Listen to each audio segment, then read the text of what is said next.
is no longer the limit. We rise above the world. And the harder you doubt, the higher we fly. You don't know the fire behind these eyes. Tell me I can't, tell me I can't, but it's all always he who stares. Tell me I can't, and I'll show you I can. We have set standards and surpassed them. Maryland gets NCAA title number 10. The Wildcats are champions again. Raise the bar and trophies. The Eagles are national champions. We lead by example, inspiring others to follow our steps into the stratosphere. Charlotte North, a human highlight reel. Roar accordingly. She is so fun to watch. When the test is tough, the truth is told about who we are, what we can do, and how far we can go.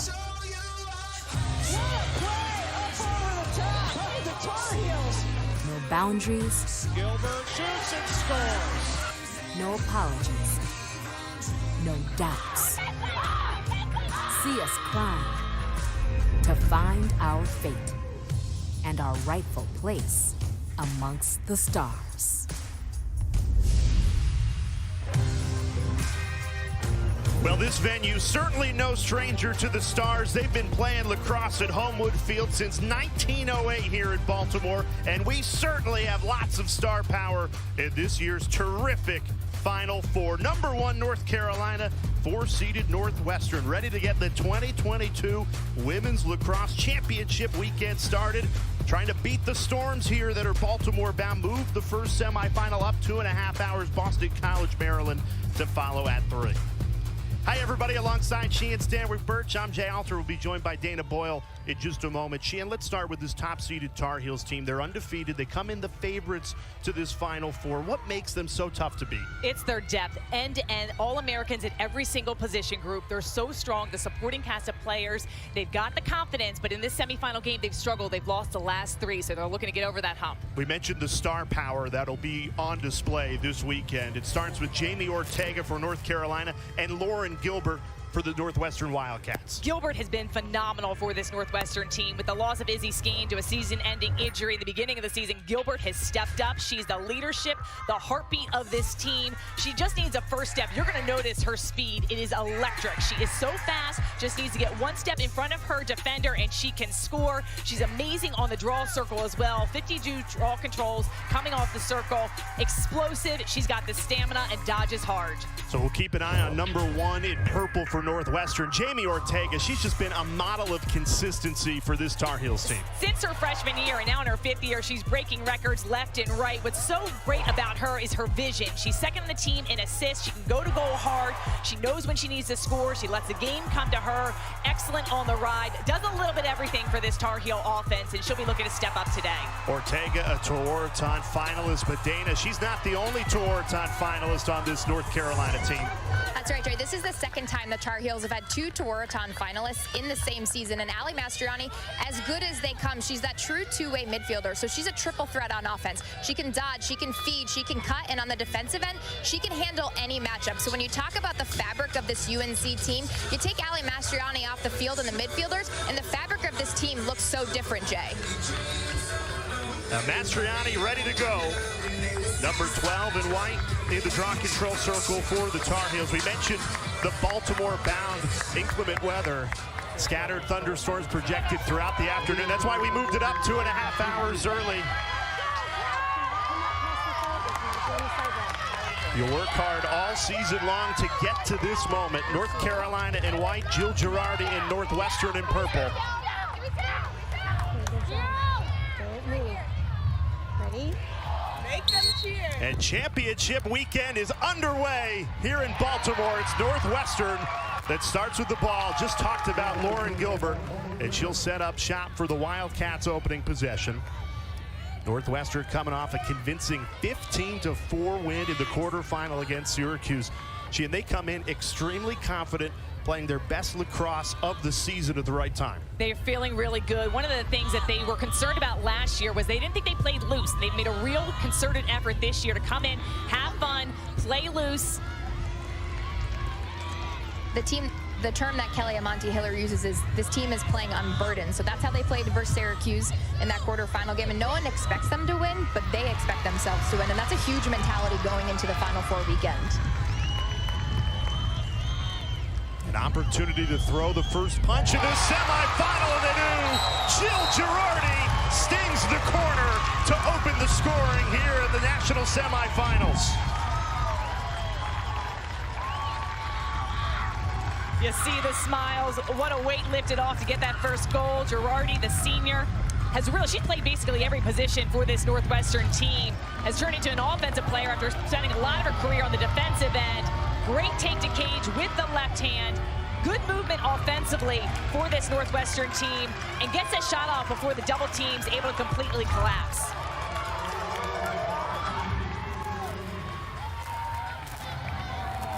Girardi, who was named a first-team All-American just yesterday, back into the draw control circle. So important to this Wildcats team. Good job. She's dealt with some injuries earlier on in this season. Ready? And now playing full strength.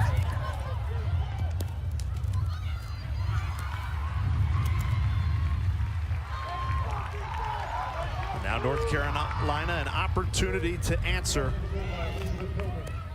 Tar Heels, the #2 team in the country in scoring, averaging more than 17 goals a game, held to just 8 in the quarterfinal against Stony Brook. Dana, how did the Tar Heels avoid another slow start offensively today?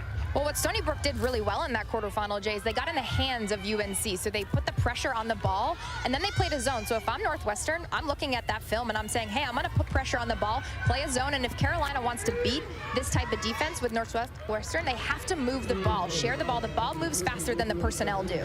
Mastriani on the run. Dana just said it. Northwestern getting on the hands of Mastriani to take the ball away. The Kelly Amonte-Hiller Wildcats head coach said, we want to throw the first punch. We want to be the aggressors.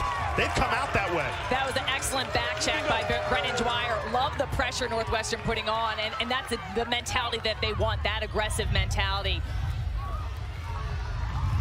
Northwestern also opting to really pressure out on Andy Aldavi, the transfer from Notre Dame, who's been so successful at getting open inside the 8 meter. So watch the next time they're on offense, see how UNC plays her.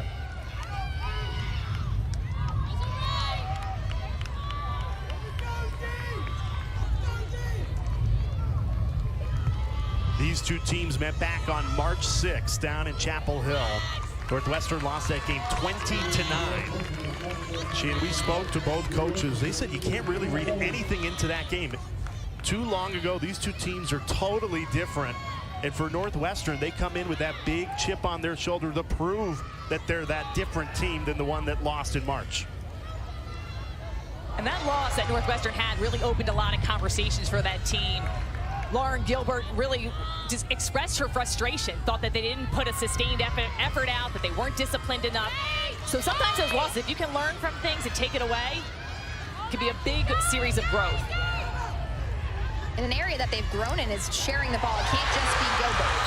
Right on cue, Elle Hansen makes it 2-0 Northwestern.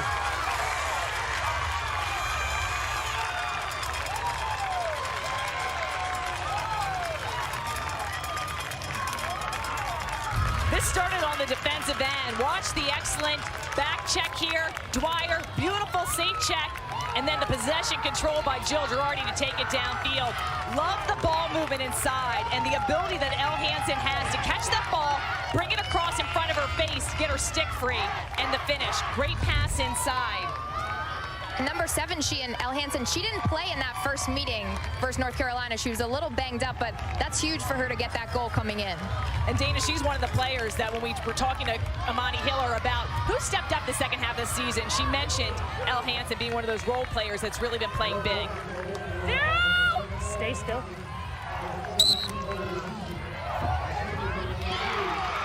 Gilbert comes up with another draw control win for Northwestern. We were speaking with Lauren Gilbert and her teammates yesterday. She said that head coach Kelly Amonte-Hiller wanted them to take an MMA mentality, showing them clips of MMA fights this week in the lead up to going up against #1 undefeated North Carolina. They have stepped in to the octagon here at Homewood Field, and they have thrown that first punch.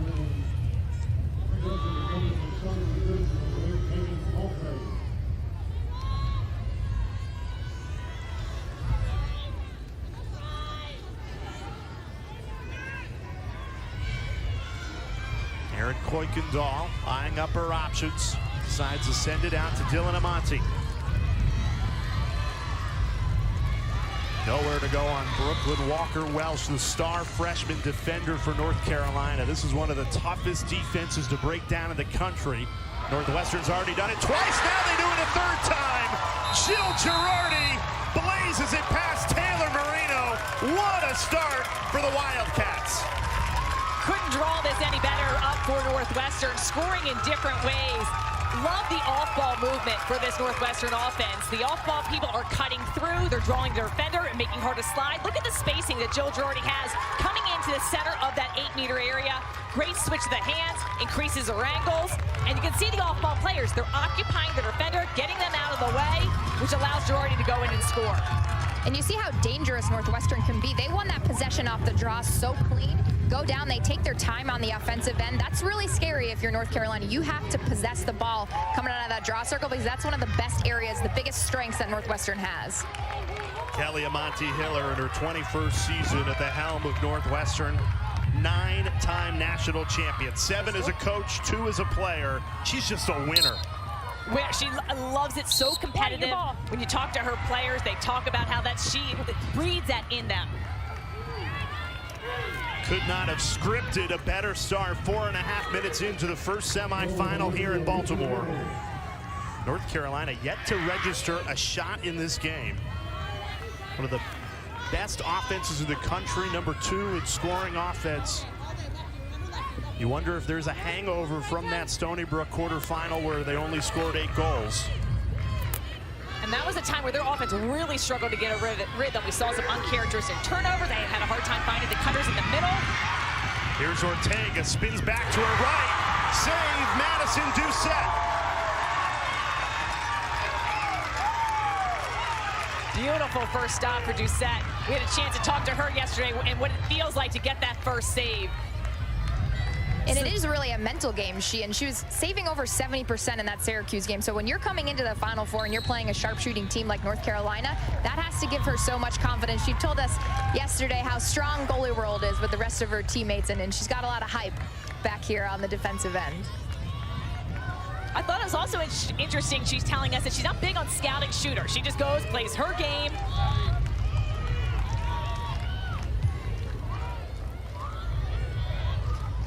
North Carolina known for such great tactical defenses, just solid fundamentals, great 1v1.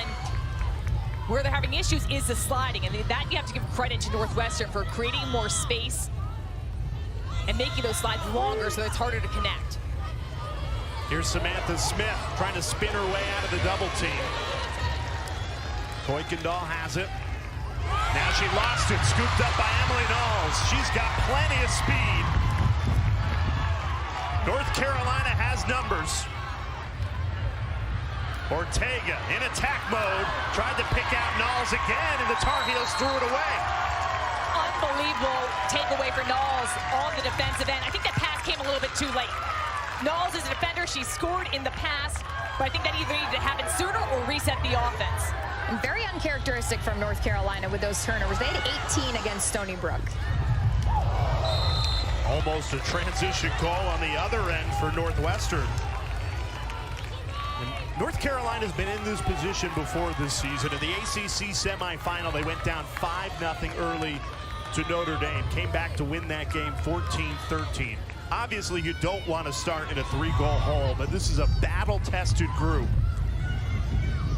They come in the #1 seed undefeated for a reason. Northwestern keeps the possession alive. Those 50-50 balls are so critical. They are huge.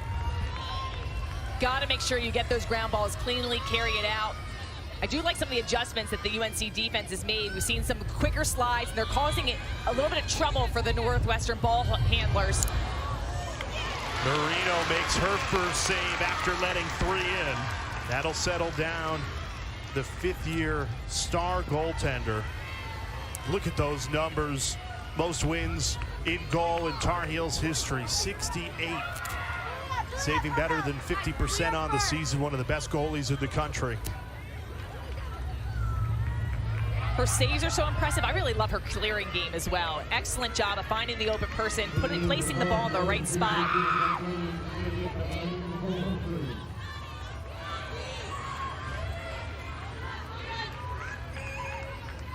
More than midway through this opening quarter, North Carolina still without a goal.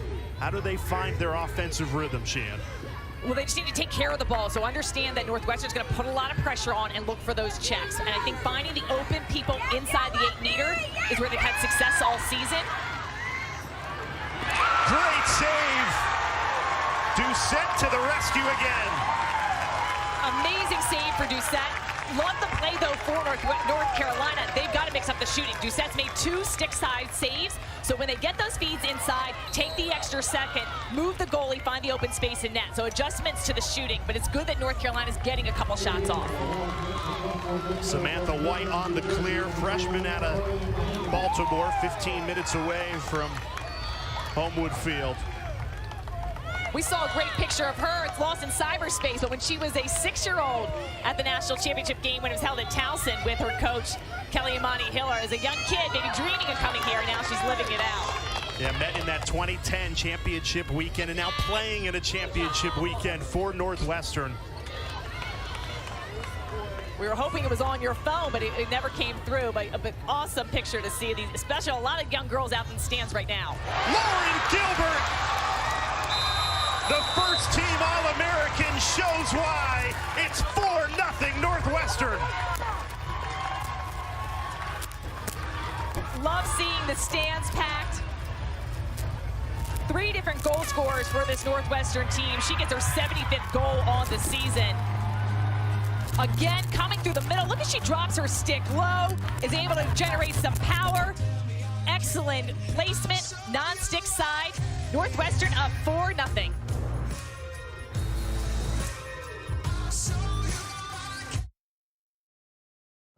Well, they came in the underdogs in this game, but how about the start for 4-seeded Northwestern? 4-0.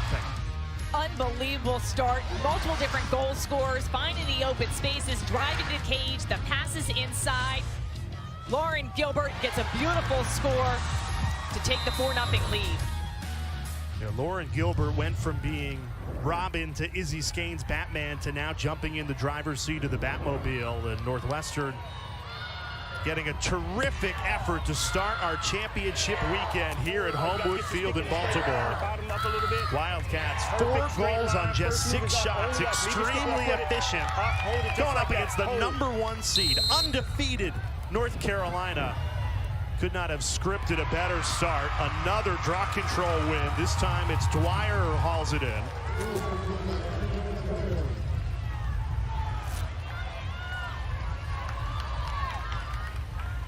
Northwestern's done a good job of winning the draws and then converting on offense. So important to get those possessions, but it's what you do with the ball and not turn it over. And Northwestern been very effective. The #1 comment that came out of that huddle with Phil Barnes, who's the defensive coordinator, was communication. Move across the slides and the picks, but don't drop step, because when you drop step, you allow a player like Lauren Gilbert to penetrate the 8-meter. Here's Gilbert with it now, working against Emma Trenchard. First-team All-American against first-team All-American. Gilbert! How about the explosion? Lauren Gilbert, back-to-back goals. It's 5-0 Northwestern. By now, you've noticed Lauren Gilbert's speed. She is electric. We've seen her win draw controls, exploding off the circle. To see her change in direction is one of the best in the game. Excellent shiftiness. Love the separation. So North Carolina's got to get on her hands. She does a little stutter step, and the quick little movement gets her stick free, releases that. Her release is hard to track in your Taylor Moreno and cage. She drops her stick low. You're not sure where she's going to follow through with that. And she was a soccer player, in high school, and you can see that short burst of speed is like a forward in soccer. and she's so quick off that first step. She almost didn't want to play lacrosse in college. She was a big soccer player. She did that whole circuit for the club, and I think they're pretty happy she chose lacrosse. And you look at where she's coming from, North Oregon, not a huge hotbed for lacrosse at all. And when she started having some success, her dad actually Googled best lacrosse school, and Northwestern came up, and that's when they started sending her to camp, and that's really how she started getting interested in it.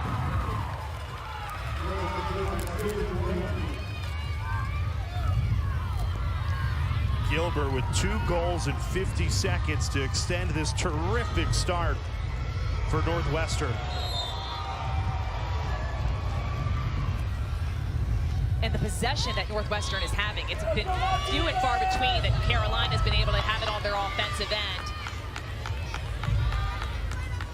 The defense in a tough spot right now for Carolina. You want to make sure you put more pressure on. It's clear that they're allowing too much space to Northwestern, but you don't want to overplay and get beat that way. So the communication is key, having the quick slides.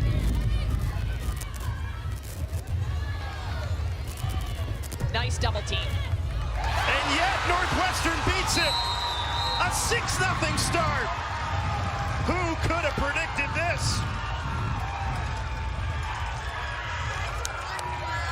Unbelievable. The different ways that Northwestern is scoring is super impressive.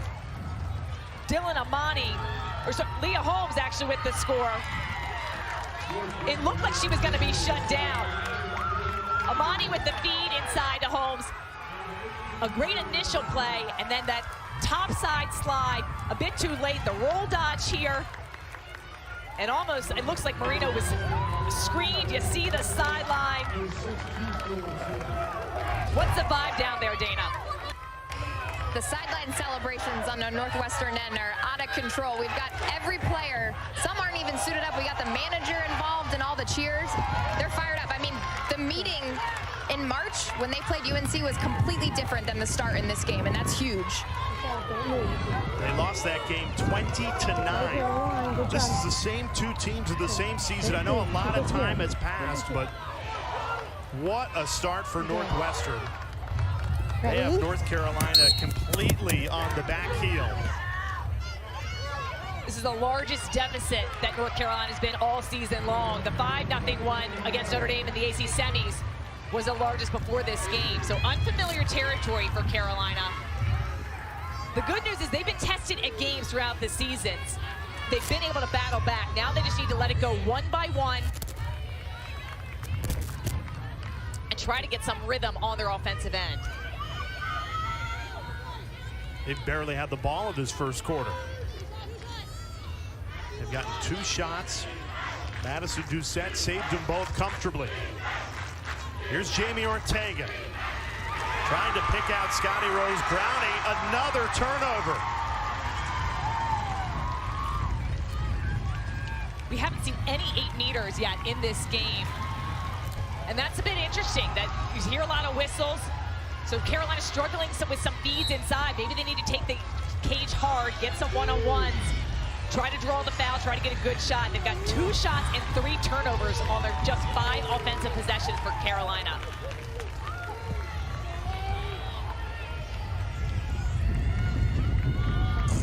Earlier this month, Northwestern lost to the Big Ten semifinals 13-5 to Rutgers.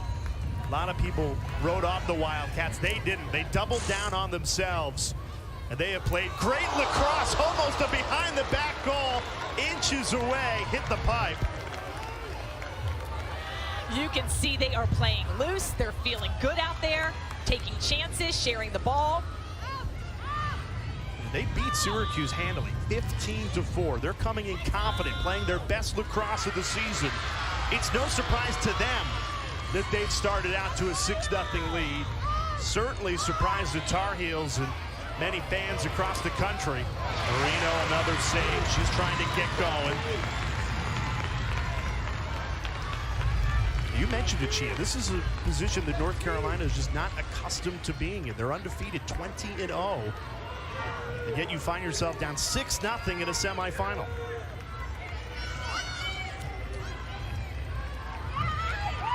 So much of this year for Carolina being undefeated has been about that semifinal loss last year when their season ended early after they were undefeated in the regular season.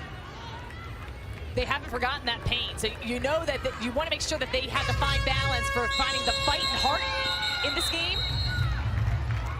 Okay, that was a lightning whistle.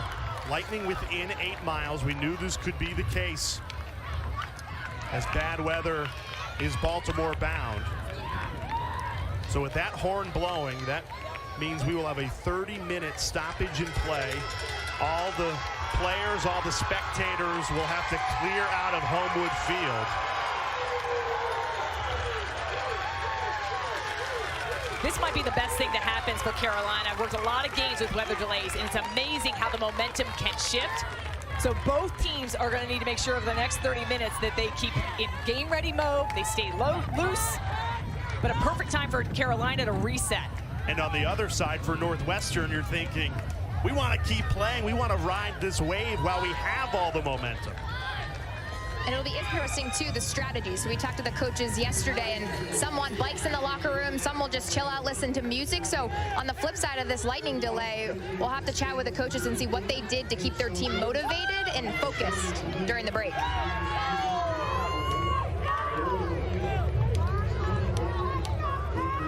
So every lightning strike within 8 miles from now on will reset the 30-minute clock. So we'll try and bring you this game as soon as we can, but the radar, in full transparency, does not look that good this afternoon. That's why we tried to move the games up to try and get as much lacrosse in as we could.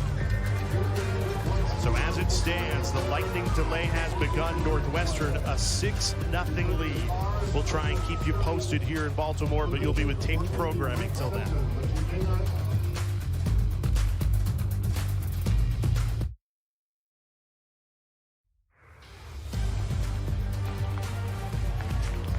We welcome you back to Baltimore after a 90-minute weather delay for lightning in the area. Jay Alter, Sheehan Stanwick, Birch, Dana Boyle back with you. Both teams back onto the field.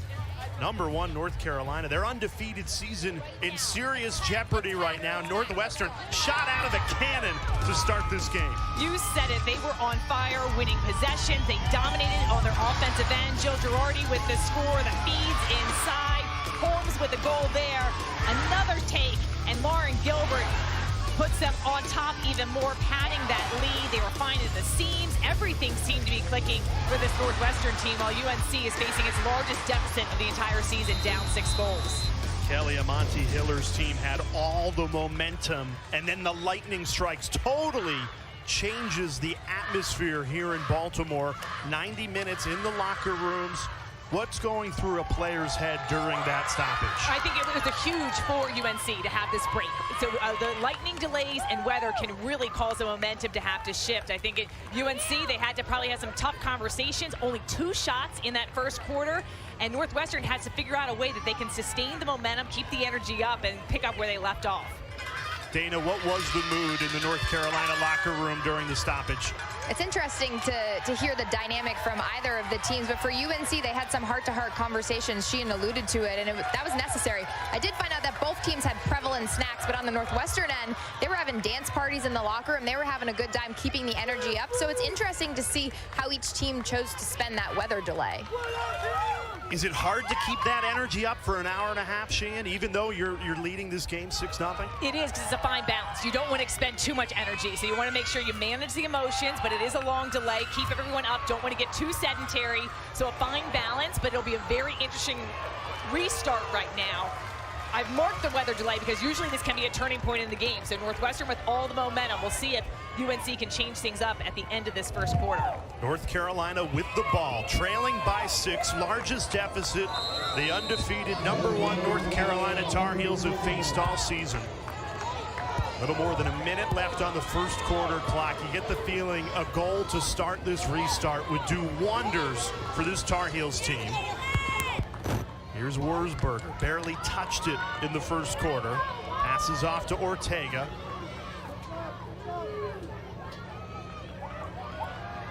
Andy Aldave. Quick passing, poked away. That was the right feed inside by Sam Geyersbach.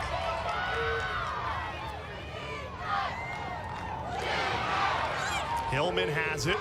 Quick to get it to Wurzburger. Back up to Ortega, goes high. 8 seconds left on the shot clock. A little more than 20 left in the quarter.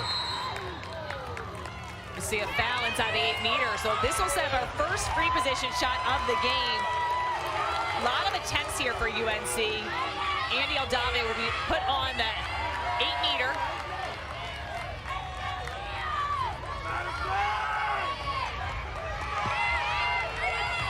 North Carolina had 2 shots on goal, both saved by Doucette in this first quarter.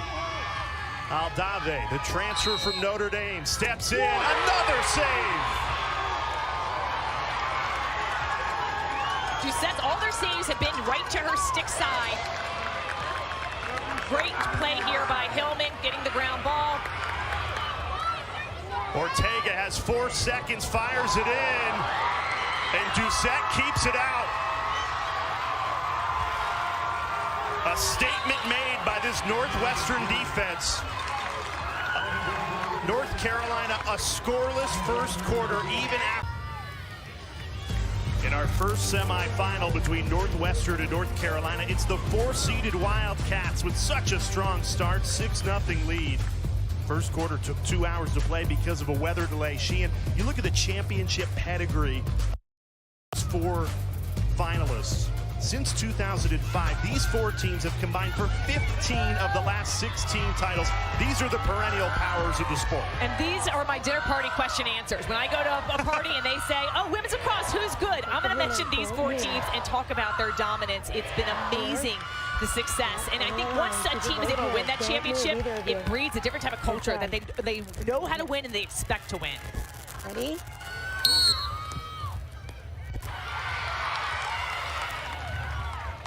Now, the team coming into this championship weekend that was most likely to win was the #1 seed, North Carolina, a lone undefeated team in the field. They've been to 10 of the last 13 Final Fours. They've only come home with the trophy twice. They've lost the last 3 times they were in this national semifinal. And now they find themselves at a 6-0 hole. How do they dig out of it? I'm sure that's a lot that was going through their head at the 90-minute weather delay. Mastriani has space, rings it off the pipe, inches away from the Tar Heels' first goal. Brownie's going to draw the foul there. So they've been in this position before. They need to have the confidence. This is a huge break. Yellow card being awarded. Northwestern's going to be down there. Kendall Harper will be out for up to 2 minutes. It is releasable on a score. And that's being awarded for a check to the head.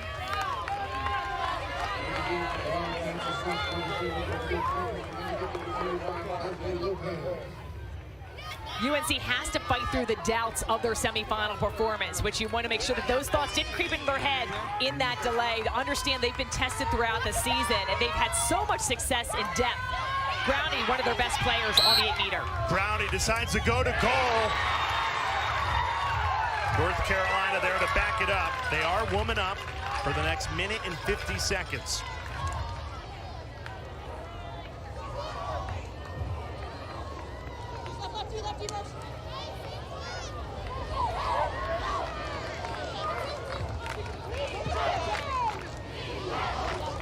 Aldave calling for it.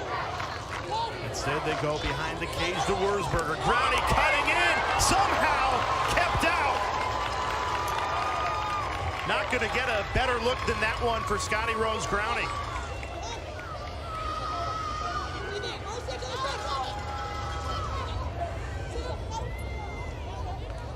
Ortega on the doorstep, and finally North Carolina connects. Jamie Ortega cashing in on the woman up opportunity. This has to feel good right now for this Tar Heel team. A much needed goal. They're getting some good looks inside. See her numbers. They're second all time in NCAA history, the active leader in points. Beautiful pass inside. Love how Ortega took that left hand, a little spin move in. Gets her stick nice and free and slips that one past Doucette. Beautiful feed by Geiersbach to the inside. Look at Jamie Ortega, fifth-year player, 5-time All-American, ACC all-time points leader, and 2-time Tewaaraton Award finalist last year and this year. And that goal feels especially good, Sheehan, because she didn't have a score in that Stony Brook game. She did a lot of good things on the field in the ride, but to have her score that goal, I know feels good and definitely a confidence boost.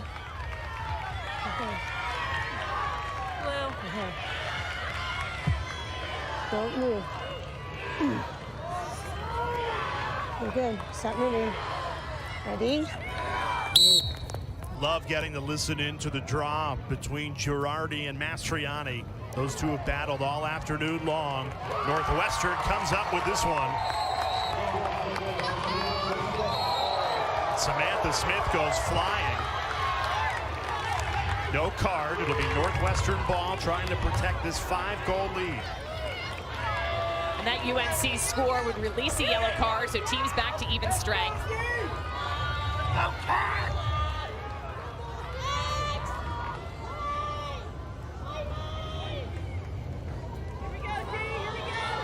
Thought what Northwestern did so well on their offensive end in that first quarter was a lot of off-ball movement, driving hard, shooting before the defense collapsed.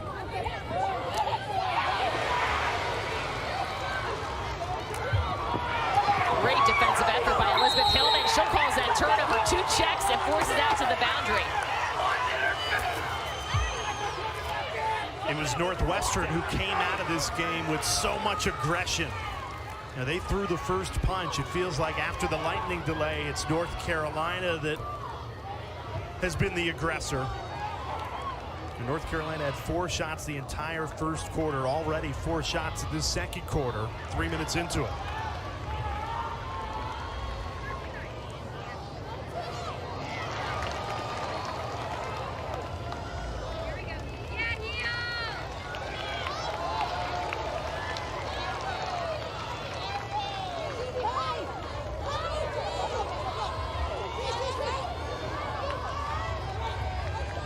North Carolina's lone goal did come against woman down defense from Northwestern, so they've yet to score even strength.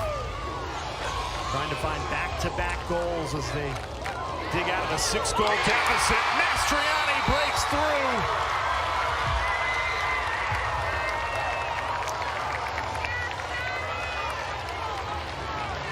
Mastriani, a USA team player, ACC midfielder of the year, gets her 44th goal this season. UNC seems to be shooting different in this second quarter, not into the stick side of Doucette. Nice flip pass here for Ortega to Mastriani. Beautiful job with a little fancy footwork, gets her stick free, and great placement non-stick side.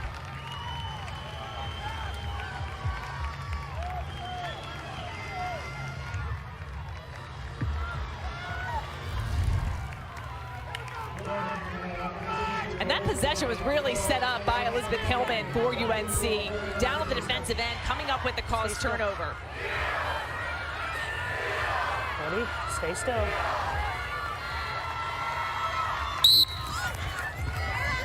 Olivia Dirks in the draw control circle for the first time today. No luck against Jill Girardi. She's done a really nice job controlling the circle, has scored 2 goals as well. Northwestern still with the 4-goal lead, but remember, it was 6-0 before that 90-minute lightning delay. It's North Carolina who's come out of it on the front foot. Carolina being held scoreless for the first 16 minutes of this game. Do you get the sense that Northwestern's not being as aggressive offensively? Looks like a lot of standing still, whereas they were shot out of a can, and Girardi goes to work, almost shoveled it in. It was a good take by her and great backup to get possession again. It does seem like Northwestern's operating at a slower pace right now. A little bit more deliberate. Love to see them challenge and open things up. I like the isolations and spaces that they're creating. You can see it. They're getting out pretty wide. And that time it'll cause a shooting space call. For Dylan Amonte, the niece of Northwestern's head coach, Kelly Amonte-Hiller.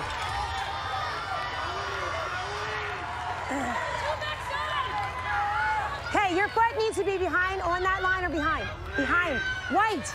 Behind. You can't go over the orange. I mean the black line. Same thing, White. Step out. Everybody's set. Amante passes out of the 8-meter opportunity. Great job. I love that decision-making there. Didn't look like a great angle for Amante. She passes out of it. Now Dwyer is able to draw a shooting space foul. Gets herself in a better angle for a right-handed player coming off this hash mark. Dwyer one-on-one with Moreno. White, 4 meters. White, 4 meters. You're here and you have behind. And she's behind. Who's behind? 4. Dwyer darts in, brings it off the pipe. Gilbert there to collect the rebound. That pipe shot will reset the shot clock, so a fresh 60. Sheehan, I don't know about you, but I sense a lot more poise from the Northwestern attack. They're a lot more calm, whereas UNC on the flip side seems very rushed. I think UNC knew that they had to score in a hurry and sense of urgency. And Northwestern seems to be taking their time, looking for the right opportunity. And you got to imagine that it looks like UNC has stepped up their defensive pressure as well, so not finding as many holes as they did that first quarter. Great pickup for Scotty Rose Browning. Fed ahead, Emily Knowles, plenty of pace. North Carolina has numbers. Off to Ortega, the extra pass. Wurzburger couldn't squeeze it home. Beautiful passing sequence.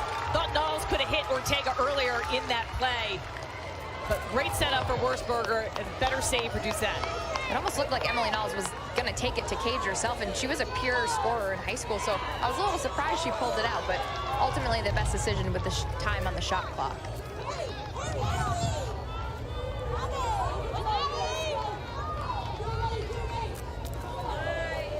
Here's Mastriani.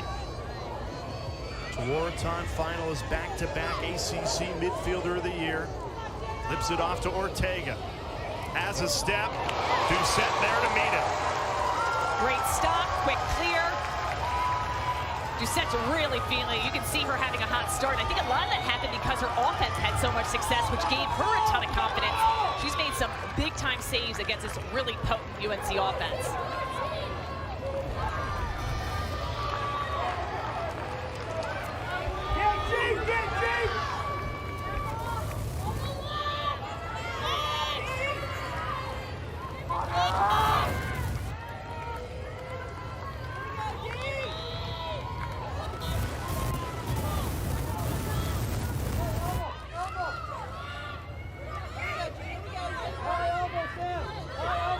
Midway through the shot clock, Northwestern being very patient after a very aggressive, fast-paced start. Got out to a 6-0 lead. Now going to be called for an illegal screen. Another turnover. Big moment right now for UNC. I think part of the thing that Northwestern is doing, they've built that big lead and now just trying to work possession, work the clock in their favor by taking some time off the clock in those possessions.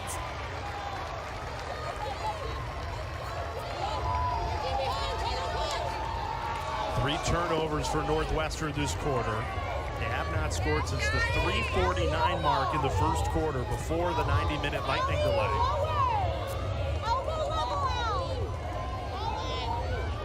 It's allowed North Carolina to claw back in this game. Tar Heels have scored back-to-back goals, looking for more. Call Northwestern for a push on the body. Going to the dot. They'll position them onto what's called the dot, this black dot that's behind the goal. Geyersbach weaving her way in. Doucette makes another save. Brownie scoops it up. Shot clock resets to 60. 5 saves now for Madison Doucette. Defense in front of her failed to scoop it up and clear it, though. Gives North Carolina another opportunity.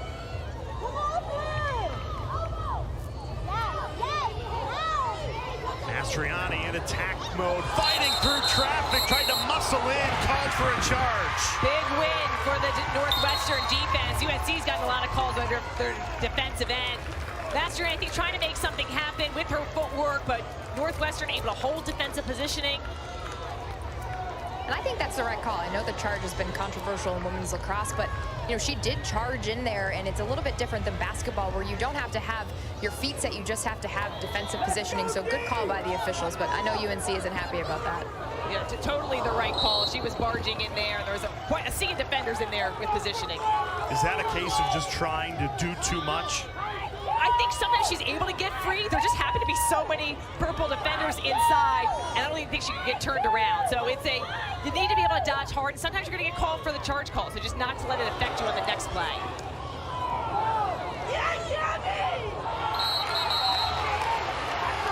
Late whistle comes in. You're going behind number 4. Ball is here. You're going behind number 4. You're going behind. See the official say. So check towards the head and this way. Great detail that we're able to pick up here. Whoever makes the foul is the person that goes 4 meters behind. Hold on. Hey, your foot needs to be behind. You're behind. Right there. Perfect. This is not a great angle for Carly Mahoney. Al Hansen will reset for the Wildcats. Have not scored in nearly 14 minutes. 3 turnovers, 0 of 5 shooting. Lauren Gilbert trying to change that. Such a quick first step. 2 goals in the first quarter to lead Northwestern.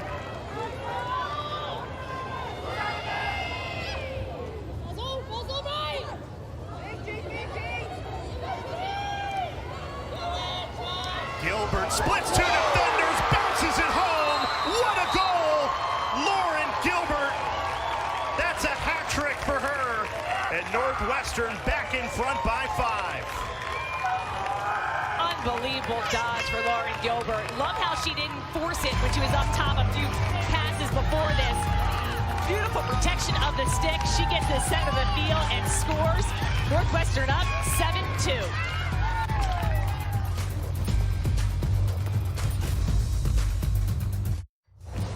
Welcome back to Homewood Field. Northwestern's got the lead, and the big reason why is Lauren Gilbert. Take a look here. She's circled. Erin Corkinell, number 2, at the bottom of your screen, cuts through, causes the defense to hesitate for 1 second, and all Lauren Gilbert needs is just 1 second of room, 1 step on her defender, and she will score. You give it an inch, and she will take a mile. Such a great first step. And you look at her numbers by the season. Unbelievable explosion in her offense, her efficiency. She's excellent from the 8 meters. She's over 50%. Stepped into a huge role this year with the injury to Izzy Skane, and she's really led by example. Okay. I love the crossover between sports. So she was a huge soccer player, and you see a lot of that quick speed that you would see on a soccer field into forward. It's amazing how she's able to translate that to the lacrosse field, and she was a big soccer player. She did that club circuit, and it's great to see that being used on the field. She's so quick, it's so hard to keep up with that first step. Runs end to end, just relentless, has so much energy and stamina. Gilbert's 3rd goal of the game, but it's the first goal for Northwestern in 14 minutes. As North Carolina had begun to battle back, the Wildcats regain control. Gilbert again, all eyes on number 1 in purple.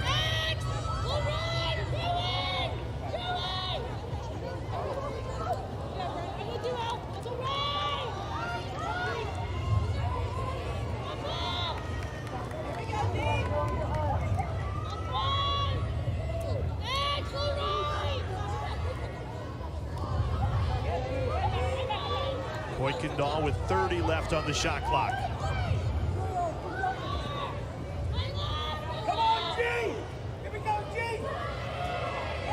UNC's defense is doing a really good job playing on-ball defense and just really eliminating the pass inside.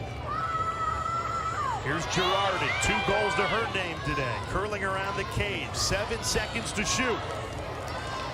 Darts in, Moreno closed down the angle. Crease violation, North Carolina ball. And you talk about the crossover between sports. Julia Dorsey, number 4, who's guarding Girardi, also a soccer player. She plays on the UNC women's soccer team. Super athletic. She's used primarily on that defensive end for North Carolina. Such a star. So hard to play 2 Division I sports. UNC's had a couple over the years. Very impressive. Our first of 2 semifinals in Baltimore today. Boston College, Maryland coming up on ESPNU right after this one. Northwestern came in the underdogs, but boy, blew North Carolina away in that first quarter. 6-0 lead. Tar Heels trying to dig out of the largest deficit they faced all season. Brownie, a unique angle to no effect. Andy Aldave, she's been quiet, and 3 goals in that close quarterfinal against Stony Brook. This is Sam Geiersbach, feeds it in, tried to do a quick stick Mastriani. Didn't get the timing right, it'll be Northwestern ball.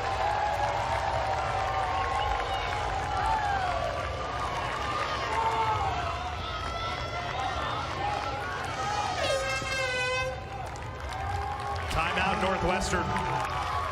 The great usage of the timeout here for Northwestern. 81 seconds left on the shot clock, 1:45 to go. Set this last play to end the quarter up.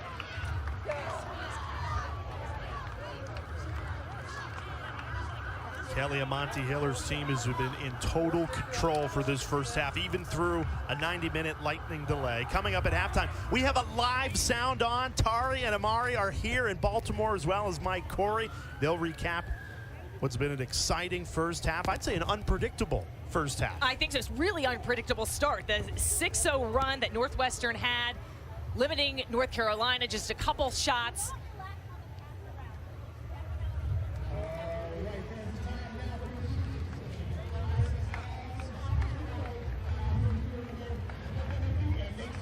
Dana, you were in that Northwestern huddle. Has to be feeling pretty good.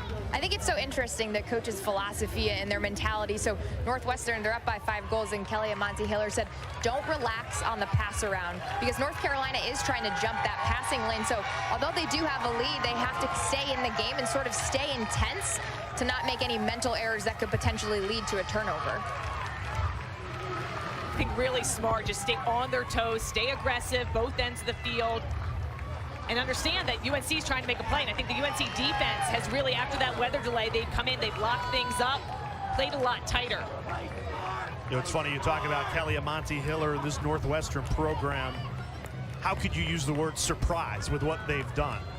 7 national championships, but the last one was 10 years ago in 2012. They went 4 years missing championship weekend from 2015 to 2018. She's had to rebuild this thing. They've gotten to the Final Four now for a 3rd straight year, looking to get over that hump again and win an 8th national championship.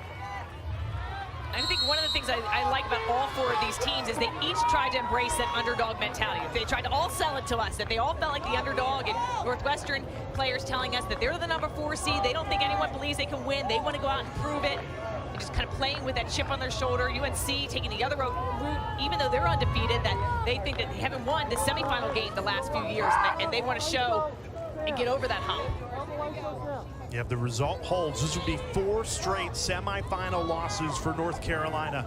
And in back-to-back years, it would be for a team that was the number 1 seed and undefeated headed into championship weekend. What a takeaway. I think they're going to call that a hold on Ali Mastriani. So that's just that the stick check wasn't quick, a quick check and release. She just held on a little bit longer. Take another look. So watch this. So it's not a matter of safety. Just watch. She just holds on a little bit too long. Almost looks like it gets hooked a bit.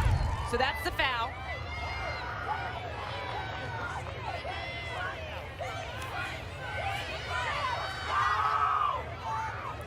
Free position for Samantha Smith. Rears back and fires to the back of the net.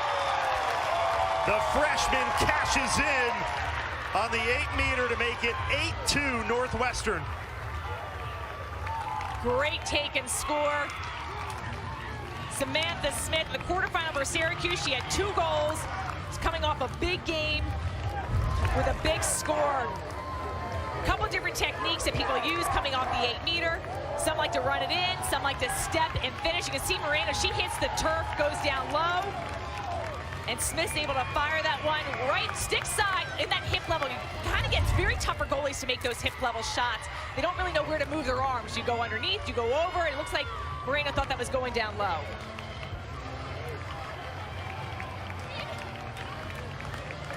Everybody was wondering during that 90-minute lightning delay, how would that affect the rest of the game? Would it shift momentum? Northwestern went in with a 6-goal lead. Right now, it's still a 6-goal lead. Sticks in a straight line, the first move is up. Sticks in a straight line, the first move is up. I'm gonna hit the wrong end and I'm gonna hold while you get your sticks in a straight line. They didn't step. Literally, they didn't step. Like it's behind the plastic of their head. Hold, straight line. First move is up, hold, hold. White! So that AP alternate possession, so that'll go North Carolina's way. So he could not tell who had the infraction there. The ball did not go above their shoulder. So if you can't tell, it goes to alternate possession.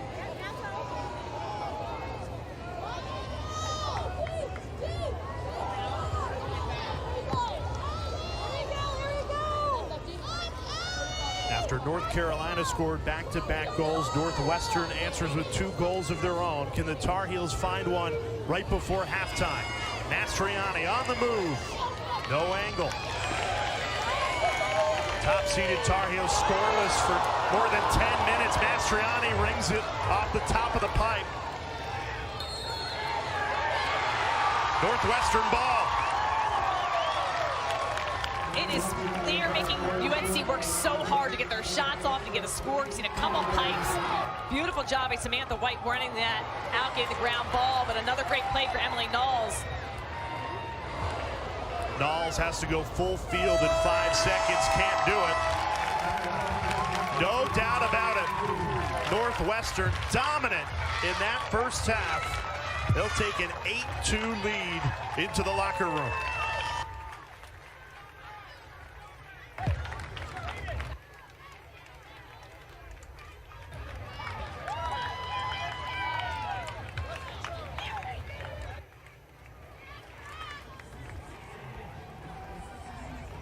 It's good to see how both teams responded after that 90-minute weather delay. UNC finally being able to get on the board.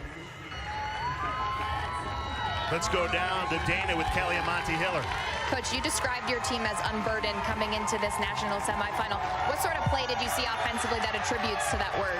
Yeah, I think that, we wanted to just come into this game fearless, really focusing in on ourselves. We feel like if we're the best version of ourselves, we can compete with these guys, and I think we came in strong. Now we need to just do the same second half. So defensively, to hold Carolina to that low of a goal production in the second half, what do you need to store up defensively?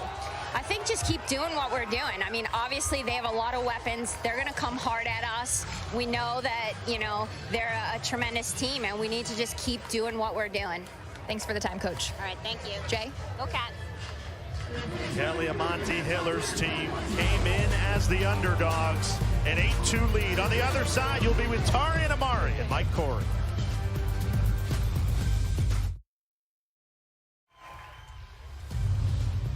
For perennial powers here in Baltimore.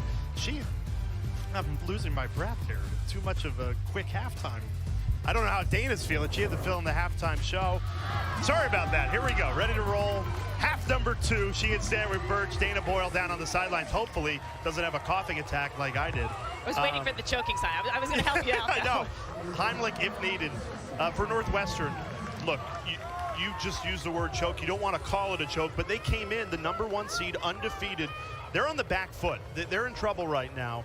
What impressed you most about how Northwestern went about their business in the first half? I think just the possession after possession. They were relentless. They'd win the draw. They go down and score. They were so efficient, and they limited North Carolina to 4 shots, which is amazing in that first quarter.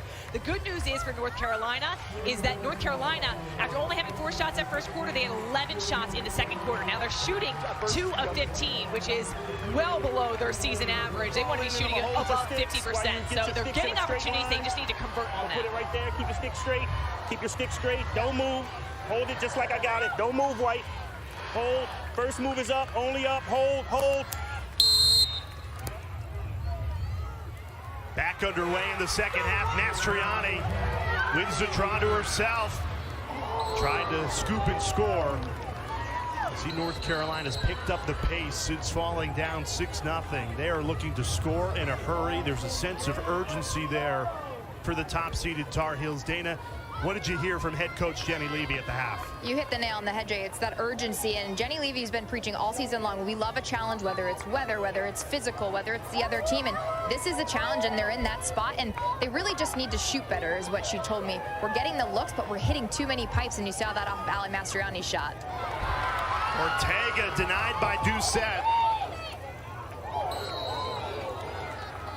That's now 6 saves for Madison Doucette. She's really set the tone in this game. It feels like so many more because some of the shots that she's saving would normally be automatic UNC goals. Her great looks on cage, good angles, and she's just stealing those.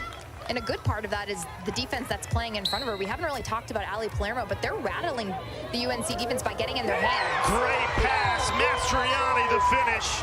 Feed from Jamie Ortega. Great start to this second half for #1 North Carolina. The 2 Tewaaraton finalists, Ortega and Mastriani, connect on that. Mastriani started that possession, winning that draw control. And here's the feed inside. I like how Mastriani took that pass on the run. Beautiful vision here. And then 1 extra second, she sees the space and gets it past the strong goalie of Madison Doucette. Look at Ali Mastriani here. Martinsville, New Jersey, 2-time first-team All-ACC. One of the 5 Tewaaraton finalists and All-American. Unbelievable talent end-to-end. Does so much. A lot of times she's taking the draw control. Right now she's lined up on the circle. UNC will mix things up. Okay, I got it. Keep your sticks in a straight she line. She really is that in a straight line. quintessential midfielder, Shane. We talk about it all the time. Two-way midi, two-way midi. She plays both ends of the ball really well, and for her to get that score off that draw is huge, and I know that's how Jenny Levy really wanted to start this second half. Much need to score. You need both those players involved. I mean, one of the strengths of UNC is their depth, that they have so many people that can step up and score.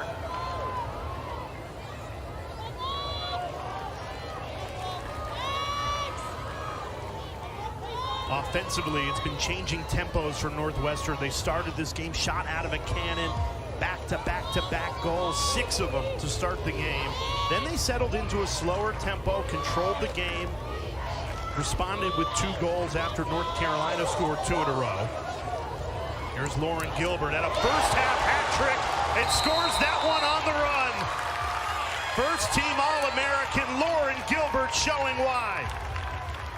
You give her 1 step and she will score. Unbelievable explosion of speed and her ability to get to the center of the field. It increases her angle. She can shoot from pretty much no angle as well. But look at this great look here. A beautiful first step. She drops her stick low. She doesn't play super tight. She lets her stick get down low.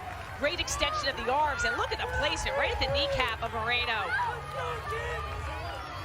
Beautiful finish. And she was producing last year, Sheehan, for this Northwestern squad, but she is on a whole nother level. And we got to talk to her this week, and she said, you can either choose to be confident or you can choose to be doubtful. And she is playing with so much confidence in this semifinal. I love that. A lot of these teams now are big into mindfulness, their reset button, how they get their mental minds prepared for the games. They're so physically fit.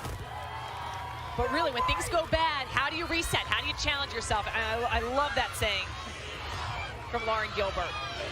Choose confidence, or you can choose to be doubtful. Which one do you want to be? Stay! Get right here. Good job, don't move. Ready? Come on this way. Yep. After the Mastriani goal, Northwestern goes and answers in just 42 seconds. Feels like every time North Carolina is starting to find semblance of momentum in this game, Northwestern, a quick response. I think that's smart, the way they've changed things on their offensive end, just to set up. So it seems like they take off about 20, 25 seconds on the shot clock, then they look to go to goal.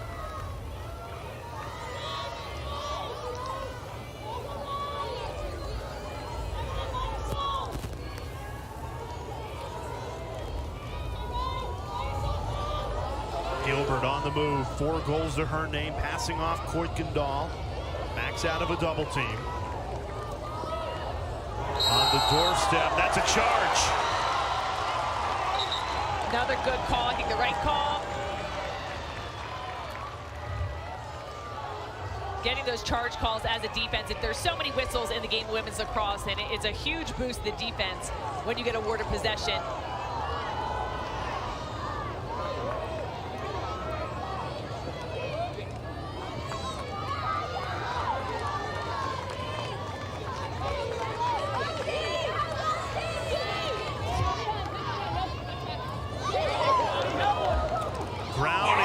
Away again. That's the 4th pipe that North Carolina has hit today. Wow. And that's frustrating if you're UNC, because it's not like they're not getting the looks. They just can't finish. Ali Mastriani with 2 of the 3 goals. Ortega with the other one.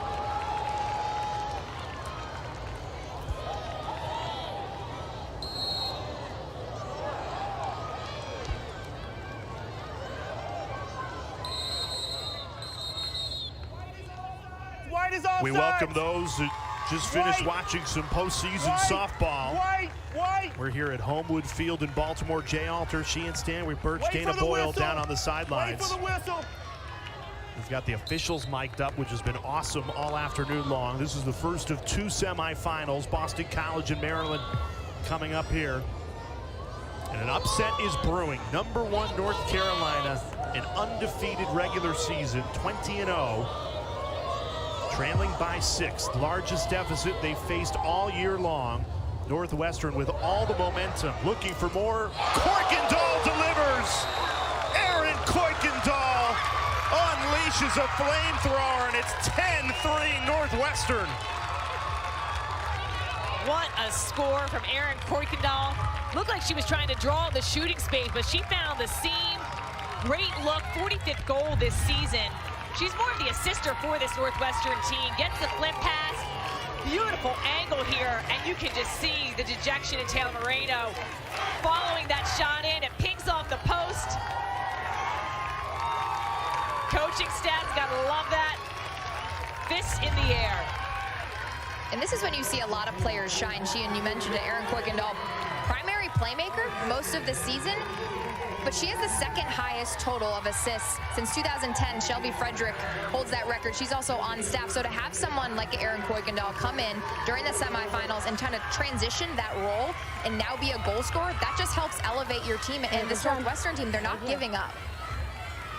Kelly Monty-Hiller, Dana, had likened Kuykendall to Hannah Nielsen. She had reminded her of her, which is high praise. Now the Michigan coach, Nielsen, was an unbelievable player during the Northwestern's championship run. Great vision. Love that too. So to be compared to Shelby Fredericks with the assisting numbers and Hannah Nielsen, 2 Northwestern greats. That's a microcosm for the game right now. A 50-50 ball. It goes Northwestern's way. Gilbert takes it all the way and puts it in the back of the net. Lauren Gilbert with her 5th goal, and it's all Northwestern here in Baltimore. What a beautiful opportunity, an unsettled situation. The fans loving it, still so much time to go, but Northwestern putting their stamp on this first semifinal game. Beautiful pickup, Brennan Dwyer with the scoop, and Lauren Gilbert is off to the races. Unbelievable job, once again, gets to the center. The number 4 seed is up by 8 goals on the number 1 Tar Heels.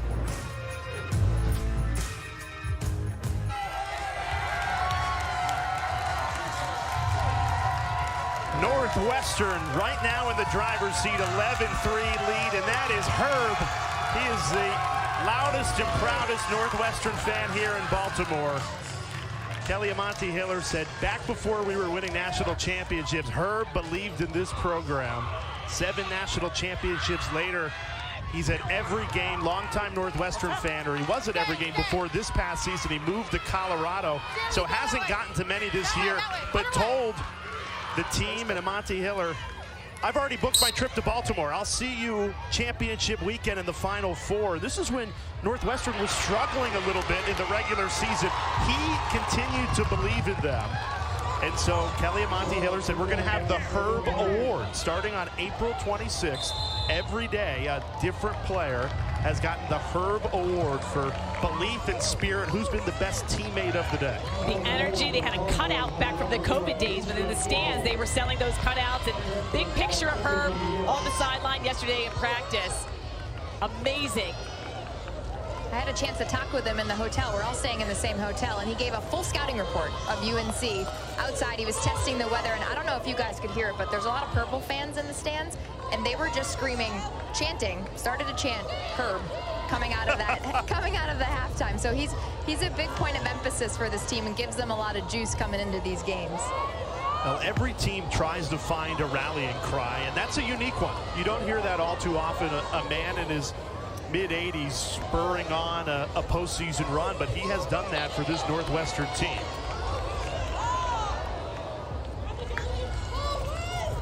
North Carolina has made a goalie change. Taylor Moreno, who's been a model of consistency all season, is out. Alicia Nicholas is in.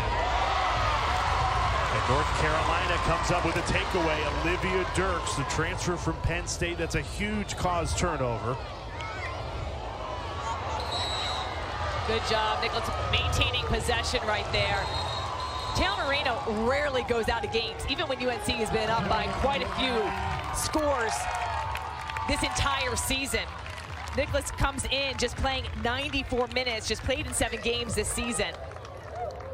So sometimes you take that goalie change, and you can see Taylor Moreno was one of the first ones just to go congratulate Nicholas coming out. You need to see what the shooters are doing from the sideline. So to re-spark the defense, get your current starter a break and reset. And you're not just pulling an average goalie in this spot if you're Jenny Levy. You're putting Taylor Moreno on the bench with your season on the line. You know, model of consistency, the winningest goalkeeper in the history of the Tar Heels program. But you need to spark right now for UNC. Down 8 goals. So I think it's a smart move to do it sooner rather than later. Take her out. Now, really, the key right now for North Carolina is they got to shoot better. 3 goals on 20 shots. So it's not necessarily all the criticism goes to Moreno by any means, but does this spark your entire team? Now you have a new goalie coming in. You want to make sure you protect them. Causes the defense to play maybe a little bit tighter is the hope, and then the offense, they need to start responding.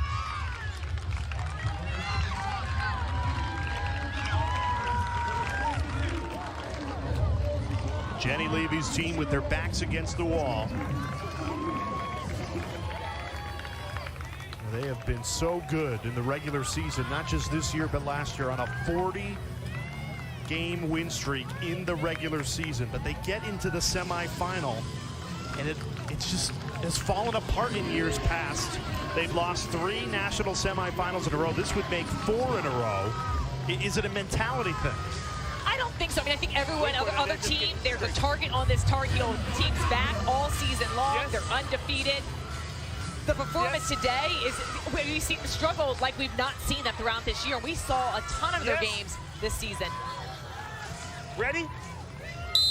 At times, it's been hard for them to get any good looks on cage, and then when they have, just excellent saves by Doucette, or they've hit the pipe. And you have to wonder if some of that is reflecting off of that tight game that they played against Stony Brook, maybe a little rattled. It's not that they don't play a challenging schedule all season. I mean, they play in the ACC, so that's a gauntlet, but you have to think Northwestern did an exceptional job using some of that Stony Brook mentality of getting in the hands of the offense to really rattle the ball carrier. I think the start that Northwestern had was unbelievable. They won those possessions. They went down to get those momentum goals, the 6-0 lead, and then the lightning delay.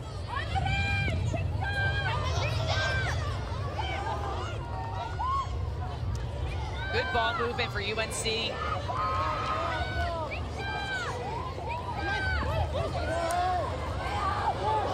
Big collision, no call. I don't know how there's not a call. Scotty Rose Browning is still on the turf. When there's that much contact, usually there's a call one way or the other. At the same time. I have both going in at the same time. Do you need...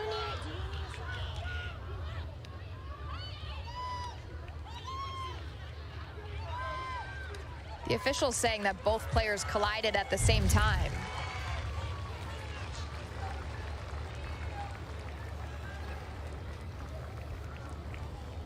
from that angle, it's very hard to tell. I mean, they hit the turf hard, but didn't look like there was an extension of arms. Just really looked like two bodies colliding. It didn't look good. Good news is Brownie is up and moving, still on the field. I didn't see anything flagrant in that play. The largest deficit North Carolina's faced all season was 6. Now they're down 8. Oh, we're gonna see a yellow card now. Caitlin Wurzberger is gonna be sidelined for a check across the body into the, it looks like their official pointing to the stomach area. And you have to wonder, Sheehan, is that a frustration foul? I know Jenny Levy does not like when her attackers get yellow cards. You just have to ride hard, but as soon as you have a stick in the neck or body area, so I'm curious, do you think that was a frustration foul given the deficit? We just looked at the replay right there, and Wurzberger reached around and did kind of a wrap check into the belly area, but it hit body, which you're not able to do. So I don't think it was a frustration. I think she was trying to get the stick, and if it hits the stick, it would have been no call, or kept on going. But because it just hit the body, I think that's why they're sidelining her. Back-to-back calls that North Carolina fans cannot be happy with. This puts Northwestern woman up, leading by 8. Again, these two played in the regular season all the way back in early March. North Carolina won that game 20-9. That's a 19-goal swing. You go from winning by 11 to now trailing by 8.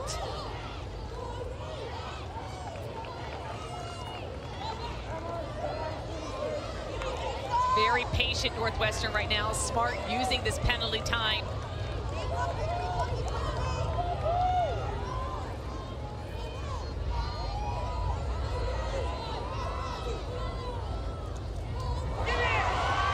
Tipped ball, but recovered by Northwestern. Here's Jill Girardi. 25 seconds left on the shot clock. Feed inside, Hansen off the top of the cage. It'll be interesting to see how aggressive the Tar Heels are. A woman down. Backs against the wall. Mastriani off to Ortega, trying to spin her hands free through the double team. North Carolina cashes in. A woman down goal for Scotty Rose-Growney. Maybe that's the shot in the arm North Carolina's needed. Beautiful sequence there. Love Emily Knoll starting that from the defensive end. They had to attack the cage. There's no time to waste right now. Growney, after going down hard, rebounds with a great score. Love the passing here, not forcing it. They still waited for the right opportunity. Ortega doesn't see it. She pulls herself out, redodges, gets a double team, and Growney's wide open down below. You see her put that extra fake inside. It's been hard for them to get a goal, but a beautiful job faking and then delivering with the score.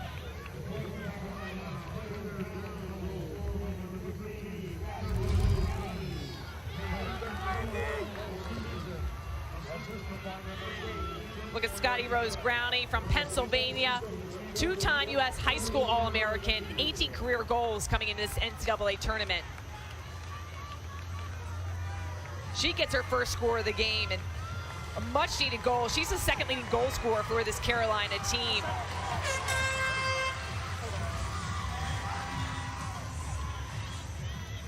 The depth of this UNC offense is what we're not seeing and what we've seen on display all season long when they're assisting so well, multiple different goal scorers. Still plenty of time. We're going to see a stick check right here. This is going to be on Brennan Dwyer, number 33 in purple. So this is a technique that you see when teams need possession. This is about if this stick is illegal, then North Carolina will get possession of the ball. Let's listen in. There's a checklist here they'll go through. This is legal. Not legal. Okay. Go ahead. All right. You do the positive depth drop and roll screw. Yeah. Did you examine the head and the stringing? Yeah. Okay. You have to back away. Oh, sorry. No gaps larger than 1.5 inches? No gaps. Larger than 1.5 inches. Yeah, we can take the golf ball out. I'll do that next. Okay. Measure the length, 90 by 110. The ruler is out. Inside wrist. Tape measure. They got to have it all out. measuring, just making sure that nothing's illegal with the stringing of the stick if it's pinched. And a lot of times you'll do this on a draw, a person that's taking the draw. And this isn't solely measuring the pocket. So when we see these stick checks done after a goal is scored, that's purely on the pocket if it is illegal. And this stick check is good, and actually it was not on Brendan Dyer. It was on number 6, Allie Berkery. And so her stick check is good. There's nothing feeling, there's a little bit of panic while you wait to figure out if your stick check is illegal or not. And if this was found illegal, that would have been a non-releasable yellow card for 2 minutes. So that would have been a big swing in momentum. So that's the chance that North Carolina was looking for. So because North Carolina loses the challenge, it's Northwestern possession.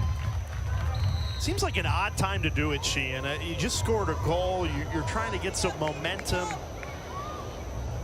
If you win the draw, you can start to play some make-it-take-it lacrosse. Now you give the ball right back to Northwestern. And you wonder if they saw maybe something in the stick that they thought that it could be illegal. But a 2 minutes non-releasable could be a huge swing of events.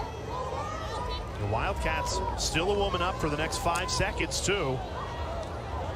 Dwyer double-teamed, runs out of it.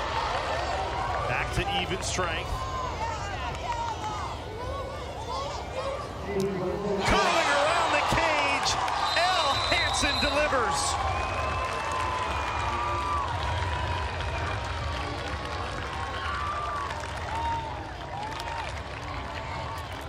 We haven't seen a lot of the offense being generated from behind the cage.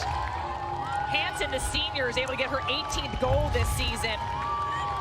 Kuykendall with the pass, and then look just about a step and a half above goal line extended. And sometimes when you're coming around the crease, you get a little bit anxious and you shoot right into the goalie. She moves that off to the right-hand pipe. And you can just see the reaction in Jenny Levy's face. And remember, Sheehan, when we called that Northwestern UNC game earlier in the year, number 7, Elle Hansen, she didn't play.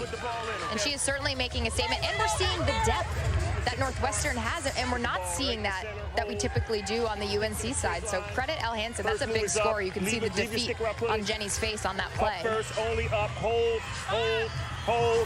Taylor Moreno still on the sideline, North Carolina's starting goalkeeper. Gilbert again, the first to the ground ball off the draw control. She just has so much speed, uses it in so many ways, has scored 5 goals today. 3 draw control wins as well of Northwestern's 13. How about the Wildcats' response? Last 2 North Carolina goals. They've responded in 42 seconds and 37 seconds respectively. Unbelievable. And you know, this is when you look at a team's resume and what they've done. And as they were humbled by the Maryland loss this year late in the season and the Rutgers loss in the Big Ten tournament. And it really caused them to do a little bit of soul searching. And they are a different team. And she's told Dana and us all season long, or in this postseason, that they're coming in with their heads held high and they feel ready and loose. How do you go from a team that loses in the Big Ten semifinal to Rutgers, a team that lost in the second round of the NCAA tournament by 8, not by 1, by 8, to now beating an undefeated North Carolina team by 8? I think you realize that the game is precious. One game you lose now at this postseason, you go home. And they understand what's on the line. They've been in this Final Four before. And sometimes those losses, they can motivate you. I will say that Rutgers has gotten significantly better over the year. Melissa Lehman's the head coach of that program. They've done an incredible job. It's just her real first year, not in a COVID year. But for Rutgers to come out and beat Northwestern, and then Northwestern to respond in the way that they did, they're playing with some pride. I know doing the selection show, we felt like those top 3 seeds had separated themselves with a body of work over the course of the regular season. North Carolina, Maryland, Boston College. I don't think a lot of people gave Northwestern a real shot to bring home the trophy, but they did. You know, talking to the players and coaches this week, they came to win. They truly believed that, and they have executed on that so far this afternoon.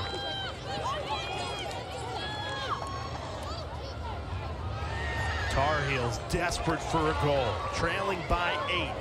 Mastriani in traffic, passes out of it. Geyersbach deflected. Mastriani Took a stick to the face. We're going to see. It looks like yellow card, yep, is going to be awarded. Check to the head.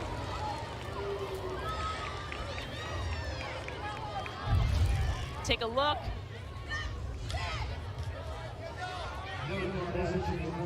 The stick and pull across the whole face, Kendall Halpern. And if this is on number 24, this will be her second yellow card, so she'll be removed from the game. 2 yellow cards, and you have to be removed from the game totally. So it's a 2-minute woman up penalty. It's just Northwestern's second yellow card, so it still is releasable. And it won't affect number 24, Kendall Halperns. It won't affect her eligibility should they beat North Carolina and try to play on Sunday. So interesting note, it's a little bit different than soccer. If you're Mastriani, do you go the goal here? You're woman up for the next 2 minutes, you can pull it out. I think you take the goal. She's one of their best shooters. Dives in too high. Backed up by North Carolina, though. Geyersbach.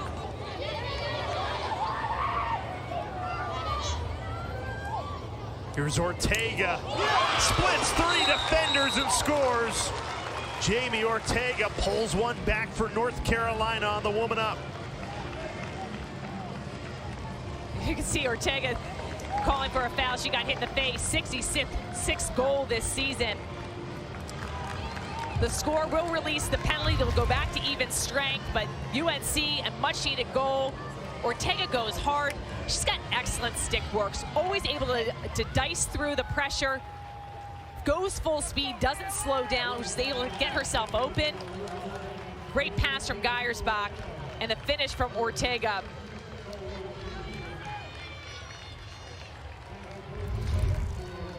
UNC just got to build a little bit of momentum. Every time it seems like things start to go their way, Northwestern seems to have an answer. Back to the circle. UNC's put Andy Aldave now against Jill Girardi, trying to get the draw control. Northwestern has won the last 6 draw controls. They have dominated the circle today. Hold. I want you to stick to the straight line. First move is up, only up. Hold just like that. Hold, hold, hold. Aldave comes in, wins the draw. Taylor Moreno back into the game in goal for North Carolina, trying to get a quick pass up to Mastriani. Doucette out of her cage. It was empty. North Carolina failed to score. I mean, just the little things you don't usually see UNC do. The goal is wide open. Wurzburger just bounces that over, but they're able to maintain possession. This would be huge for them to score. You're not going to get a better look all afternoon than when the goalie is not in cage. Growney on the run, high heat. 2 minutes left of this third quarter. Top-seeded Tar Heels desperate, down by 7, trying to come back in this game. Another errant pass. These are mistakes that we haven't seen from North Carolina all year. Not at all. I mean, they're shooting. They have just been not able to get great looks on cage. 5 goals on 25 shots. They come into this season shooting 50%. Last year in the semifinal loss to Boston College, they shot 10 of 35. So reminiscent of their offensive struggles in last year, which is the last time this Tar Heel team had lost. It was the semifinal game last season. And they're taking away some of their sharpshooters. Watch on that next possession. You see number 44 for Northwestern. She's going in and out of face guard on Andy Aldave. Andy does a great job of finding space in the 8 meter, so I think that's an interesting strategy. We saw it in the first quarter. They didn't have it on until about 5 minutes left in this third quarter. So interesting that they're taking away Andy Aldave's look to cage.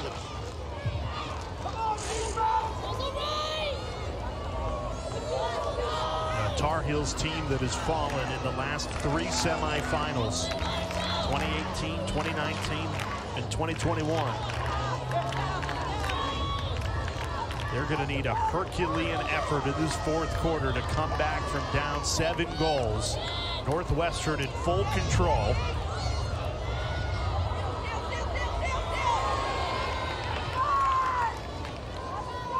How about it? Jill Girardi on the bouncer makes it an 8-goal lead for Northwestern.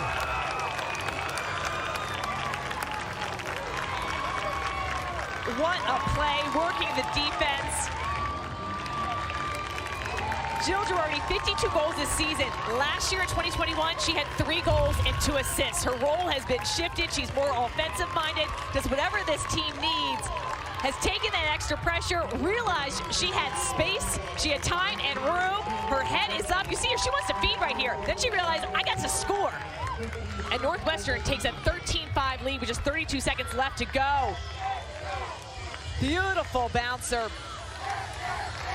She told us the first time that Northwestern and UNC met that her brother is a long pole in men's lacrosse, and so during COVID they would practice in the backyard, and she got a lot of her confidence on offense because she was being played by her brother with a long pole. So it's a great transition that they've made, putting her more in an attacking, scoring mindset.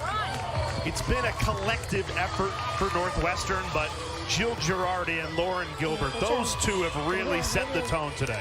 Unbelievable. I think they've stood out. They've been named leaders of this team all season long. But you can see their presence, the energy they bring. Ready?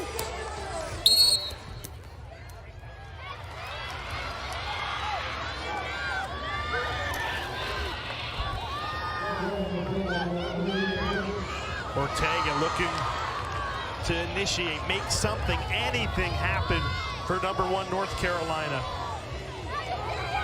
And you look down at the stats as the third quarter is coming to a close. Shots are even, 24 apiece, now 25 for North Carolina. That one finds the back of the net with 6 seconds left of the third quarter.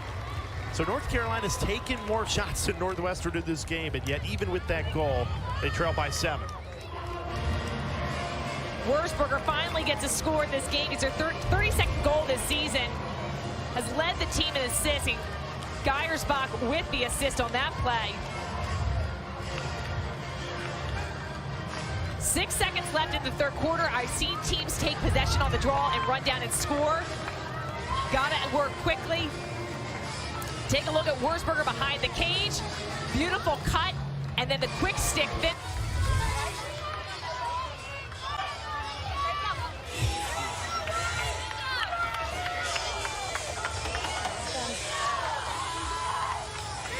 Now Northwestern making a switch at the draw control. Brennan Dwyer will take this one.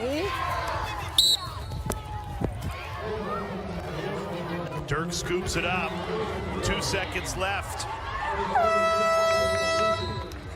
And we head to the fourth quarter of our first semifinal.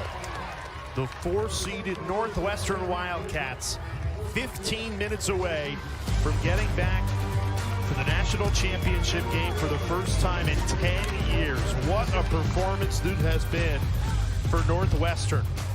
They've got #1 North Carolina on the ropes. Top-seeded Tar Heels down 7, headed into the final quarter. All over #1 North Carolina as we enter the fourth quarter. 13-6 lead for the 4-seeded Wildcats. A lot of people in women's lacrosse wrote Northwestern out of this season when they lost Izzy Skane for the year.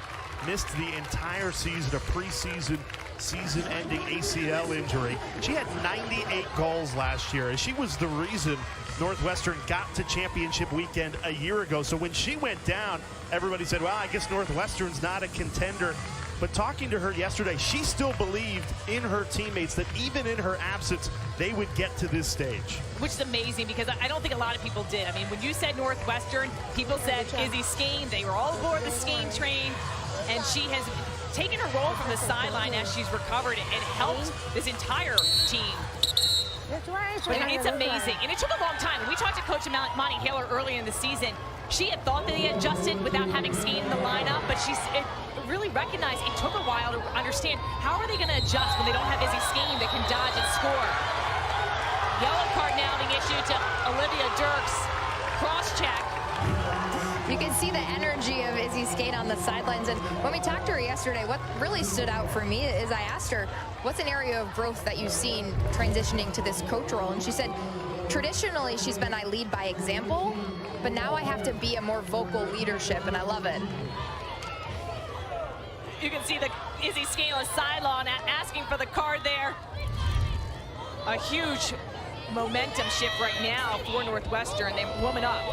I think we're looking at a future head coach on the sidelines so of this game. She's got an iPad sometimes, so she'll break down the play in real time, and she works tactically with the offense a lot. But she's also the motivator on the sidelines. I mean, she's cleared to run and dodge, and that's a good thing because she's jumping all around on the sidelines. She also told us she's been so impressed with the defense. She's paid a lot more attention to the defense this season, not focused on the offense. Girardi met by Moreno. And the sideline, too. I think that's a unique when you're injured. You recognize the scout team players, but everyone else's role is. North Carolina in desperation mode. Wurzberger fouled. We saw North Carolina score a woman down goal earlier in this game. Wurzberger gets a foul for the check into the body. North Carolina, the first 3 quarters of this game, only scored 6 goals. They're going to need 7 in this 4th quarter to tie it. Wurzberger denied. Madison Doucette. She has been excellent all afternoon long, and now Northwestern can move back to the woman up.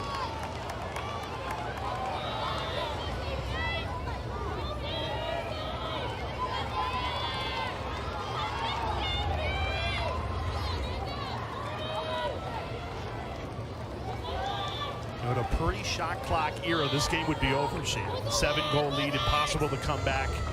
We'd be in stall ball. Thank God for that rule change now. But UNC, I think they got to ramp up the pressure. 13 minutes is a long time. UNC can definitely come back. They need to get ball. They need to get possession. So pressuring out defensively, sending the double teams. I think they need to start taking chances right now. Can't leave it too late, right? Can't leave it too late. You got to attack early and get aggressive. Taylor Moreno back in cage for Carolina. Woman up for another 20 seconds. Tipped ball. Brooklyn Walker-Welsh controls it and can start the clear for North Carolina. Tar Heels will be back to even strength.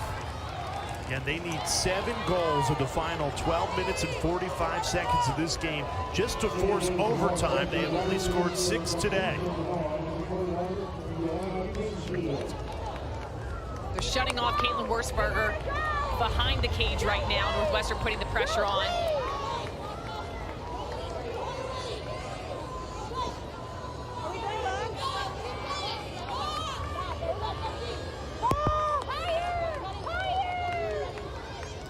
Ortega didn't like the angle, pulls it out.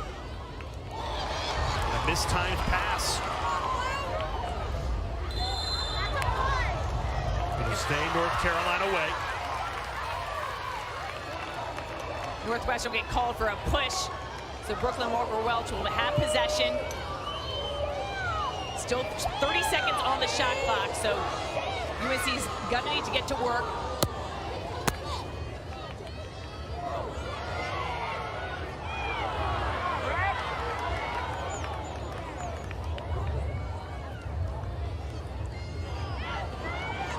Mastriani trying to spin her way in, hands free, scores left-handed.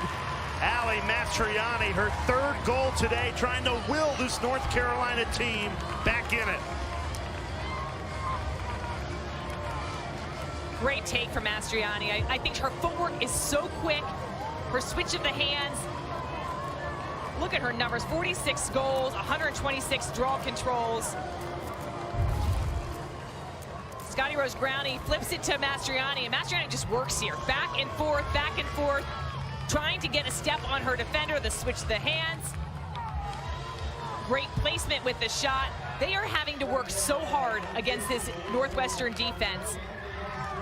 Northwestern taking away a lot of the drives that Carolina's been used to getting. We've seen the passing on display all season long for this Tar Heel team. They feed it in the 8-meter, the beautiful connections. They've not been able to connect. And they're playing a completely different defensive system than what UNC struggled against last week against Stony Brook. Stony Brook was in that backer zone. There was a high pressure on the ball. Northwestern floating in and out of different defensive sets. They played some zone, but they're really just frustrating the one-on-ones when you go to dodge. They've been playing great great defense. And really good fundamental 1v1 defense, which is really rattling this UNC team, Gia. Yes, totally. I think the footwork has been great. And then UNC's gotten some excellent looks on Cage, have not been able to convert on them. As long as Girardi stays this dominant on the draw, though, it's going to be really difficult for North Carolina to come all the way back. She has been outstanding today.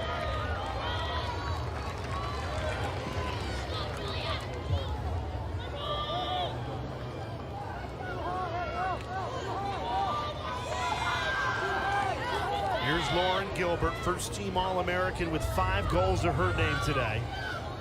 Northwestern in no hurry, trying to protect this 6-goal lead, book a spot in the national championship for the first time in 10 years. Good backup. You always want to make sure you have your offensive players behind the cage to run out the shots and get possession.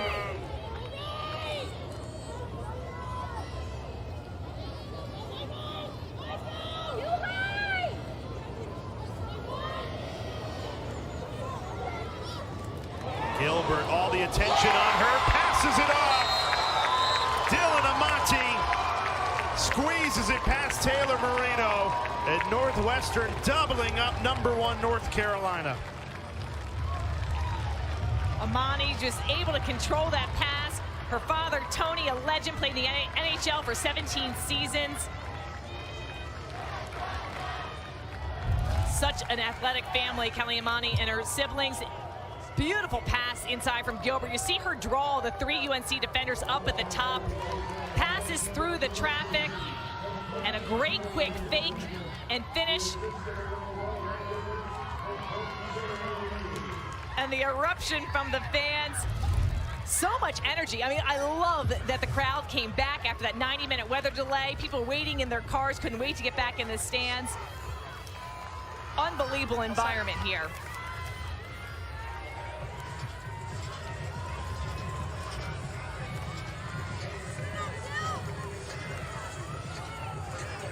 Stay still, okay?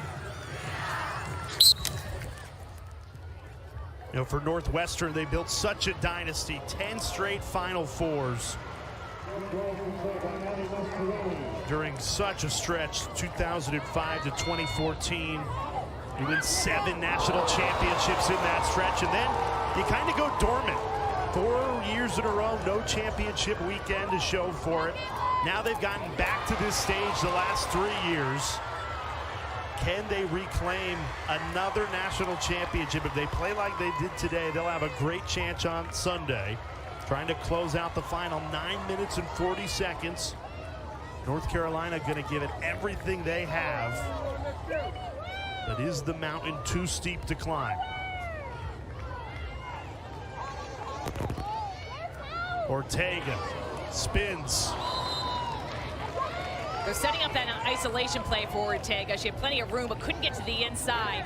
Quick restart. Wurzburger curling around the cage and scores.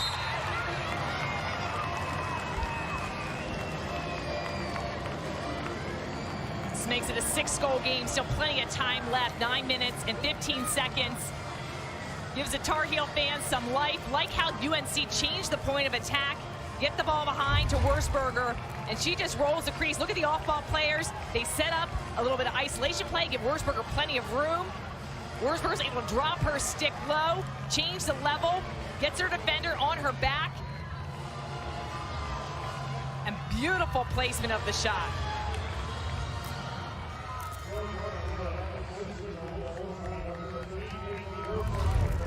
I go back to the draw control circle. If North Carolina is going to come all the way back, they have to start stringing together draw control wins. Got to get the possessions. All the 50-50 balls. The possession is the name of the game right now. You look at right in the center. Northwestern 15 to UNC's 10. Sticks in a straight line. First move is up. Hold your sticks just like that. Just like that. Hold. Dave wrestled to the ground, so it's going to be North Carolina ball. Right here, 31's ball. They're going to give it back to Andy Aldave. They're going to call push at Northwestern, so she'll get possession.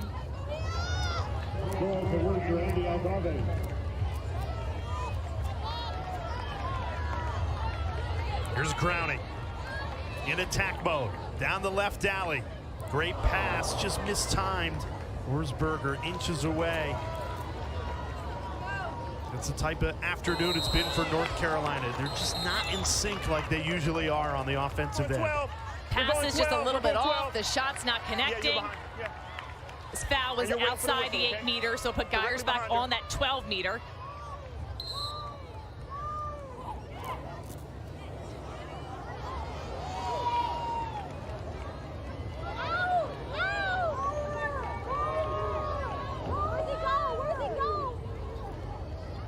Ortega, bouncer, squeezes it past Doucette. Jamie Ortega notches her hat trick, and North Carolina back within 5. Huge score for UNC. They gave Ortega the time and room she needed. She is relentless. She goes to go hard. Won't force things. She just powers through. You see the other Northwestern defenders being occupied by their off-ball players. Good job, Ortega, just making sure she gets her left-hand stick free, isn't able to get checked, powers through with a great bounce shot.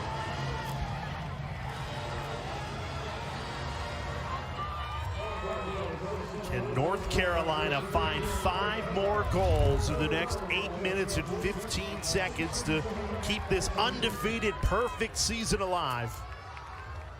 And to me, a big part of that, Jay, came with Andy Aldave on the circle. They don't go to her often. You often see Hillman or Mastriani, but I like the use of Andy Aldave in the circle. She was a midi in Northwestern, at Notre Dame, and she's made the transition to attack here at UNC. And I like the change. I like the dimension that she gives on the draw circle. She was amazing at the draw at Notre Dame, broke the career draw record with 367 her time at Notre Dame. So a huge asset there. But you're right, usually they're focused on other players, but they've used her as a spark in different games, in different areas, and she's really sometimes changed the tide of a game with her presence. Her former head coach at Notre Dame, Christine Halfpenny, told us during the ACC tournament, Andy's been the missing piece for North Carolina. They thought the puzzle was complete. Now they're going to need 5 goals in the next 7 minutes and 41 seconds. Yellow card is out. That is the 3rd against Northwestern. So 1 more, and it would be unreleasable for 2 minutes. This will be releasable against Girardi. Watch the foul. Good check by Trenchard.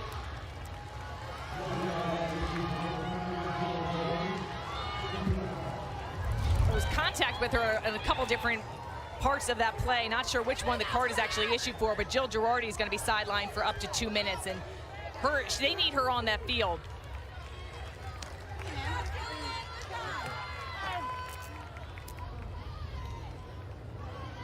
Big chance for the top-seeded Tar Heels, though.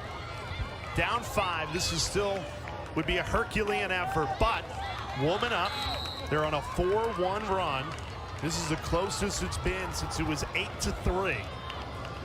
As a player, I always used to like to look at the clock and say, we can definitely score a goal, 1 goal per minute. So still in that really the huge realm of possibility that they can climb back in this game, just 1 at a time. We were talking about what a leader Andy Aldave was at Notre Dame, but in that last timeout that UNC called, she was that emotional leader and said, 1 by 1, we have to chip away. So you're exactly right, Sheehan. Here's Aldave now. Feeds it back behind the cage. Give and go. Doucette with the stop. Save of the day for Madison Doucette to deny Aldave right on the doorstep from point-blank range. We had talked about this. That goalie play this weekend is going to be a deciding factor. Doucette has been amazing. 9 saves.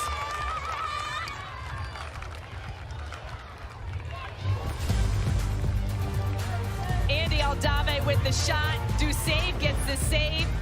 4th quarter, UNC trails by 5.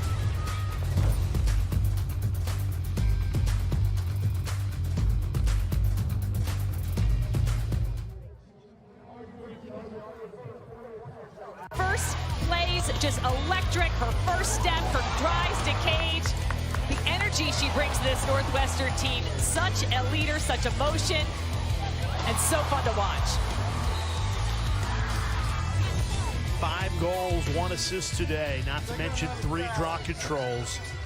More than anything, just watching her, she has set the tone for how Northwestern has played. First to the ground ball, explosive first step. She epitomizes the way Kelly Amonte-Hiller's team has played today. North Carolina still a woman up for the next 70 seconds, trailing by 5. Northwestern's gonna do their best keep away game right now. Just try and wind this clock down. Palermo's so fast. Moreno goes back in cage.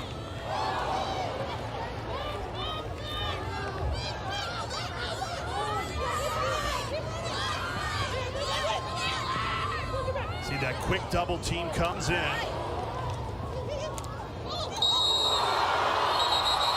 It ended up in the net. They're going to say a foul came first. 4, your ball, you can head out. You can self-start. 6 minutes left. North Carolina trailing by 5, undefeated season on the line. Woman up for the next 14 seconds. You got to go to goal here, right? Got to start attacking, and Jamie Ortega's had the most success for this UNC team. I imagine they try to get the ball in her sticks. The feeds inside, which is usually the bread and butter, have not been clicking. Mastriani couldn't get it past Doucette. 5 minutes and 30 seconds ago. Great spin move. Geiersbach. Sam Geiersbach puts Northwestern through the spin cycle and pulls the Tar Heels back within 4. The young fans love it. Such a great crowd. Geiersbach shows how you do the inside roll. 30th goal this season. Beautiful job. You get your defender, get that top side. You feel that, you spin to the inside, get them completely on your back. Get your stick free, get to the center of the field and score. She has like patented this move this season. Beautiful job at the protection of the stick. Makes it a 4-goal game. After graduation, she's got to just put on inside roll clinics. Little kids who want to be a lower attack, you just watch Sam Geiersbach. But she is another transfer that came from Richmond, and we talk about Andy Aldave and Olivia Dirks, and these transfers have come into the team. It's a fine balance, and they've seamlessly made that transition and come up in really big moments. Now it's within 4. Completely doable with about 5:30 left on the clock. Keep on moving, everyone. Let them start. Okay, good job. Don't move. Ready? It's the closest the game has been since the first quarter when Northwestern jumped out to that 4-0 lead. Tar Heels ball, a little more than 5 minutes left. North Carolina with all the momentum on a 5-1 run. Can they find 4 more goals here at the end of this 4th quarter?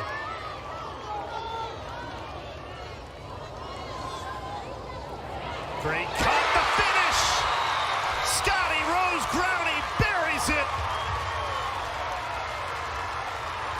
And the comeback is on for the top-seeded Tar Heels. The excitement back on the sideline. The feed inside is able to connect. You can feel it's amazing, the change in momentum, the emotions. 55th goal this season for Scotty Rose Growney. Great pass in the inside. These are some of those connections that we weren't seeing hit all throughout this game. And Ortega with that beautiful feed. That's what makes Ortega so dangerous. Not only is she a beautiful goal scorer, she's got excellent vision and hits those open teammates. And you can see the passion Growney has, rallying up her teammates saying, let's go. 6-1 run for the Tar Heels in the last 10 minutes and 6 seconds. And 4 of those goals coming in a row in the last 4 minutes and 15. Jenny Levy's team has a pulse here, seemingly out of nowhere in the 4th quarter. Northwestern looked like they were comfortable. Showed no signs of panic. An 8-goal lead. Now just down to a 3-goal lead with 5 minutes to play. And with that 4-goal run, now you're seeing the depth that we've talked about UNC this whole season. Wurzburger with the score to 8-14, Ortega 9-14, Geiersbach the 10-14, and then Scotty Rose Growney. So now we're seeing those offensive weapons come out. Each team down to just 1 timeout in the final 5 minutes of this game. If you're Northwestern, you have to think about using one the next time you get the ball, just to stop the wave of momentum that the Tar Heels have right now. Geiersbach on the run. 3 goals in about 35 seconds for North Carolina.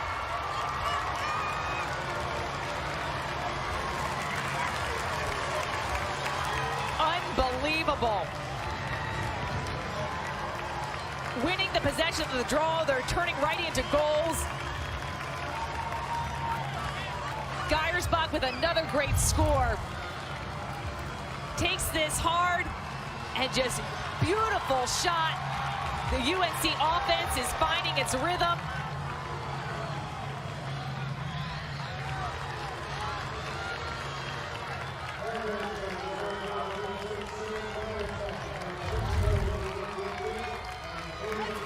We've had a chance, all 3 of us, to cover North Carolina a lot with a lot of TV games, and deservingly so. And Jenny Levy has 2 team goals each game, regardless of the game, and 1 is defensive standards, but 2 is offensively. What you saw on that last play, and really all game, is be flexible, and you have to have patience. And for them to weather that storm for 3 quarters and come back and make it a 2-goal game, they're checking that goal off the list. AP White. Wow. The alternate possession, the sticks get tied up inside, and UNC gets awarded that alternate possession. This was an 8-goal Northwestern lead 11 minutes ago. This time past Mastriani could have made it a 1-goal game. Northwestern still up by 2, 4 minutes away from a trip to the national championship for the first time in 10 years. But North Carolina giving them everything they can handle. Caused turnover. 4 minutes left. Look at those caused turnovers numbers. UNC with 13, Wurzburger getting the latest one, and Northwestern just with 3. What a beautiful back check, not only just to take possession, but to dispossess the ball and send it back down. That's a great example for young attackers, Caitlin Wurzburger, riding until the opposite 30. That's why you never give up, and it's so important if you want to get that possession back for your team. Ortega just off the mark. North Carolina has scored 6 goals in this 4th quarter. They had 6 goals in the first 3 quarters combined. Does Northwestern have enough in the tank to hold on? Clinging to a 2-goal lead. Another goal! Geiersbach again! And Jenny Levy's team is just 1 goal down now in the national semifinal.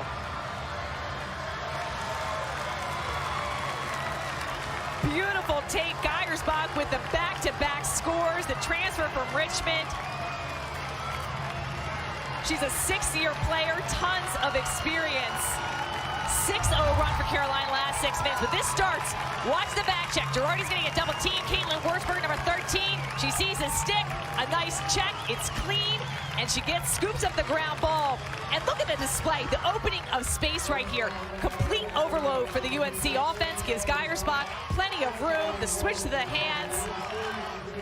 What a comeback. 6-0 run in the last 6 minutes.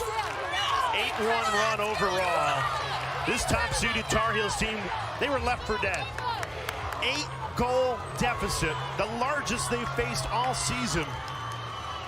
With a quarter to go, and they have battled all the way back. It's good. It's good. You're good. Stay still.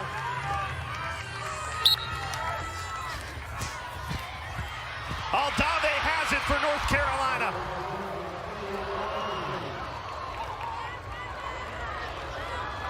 North Carolina winning 6 of the last 7 draws, and that's the way they've been able to climb back in this game with those possessions.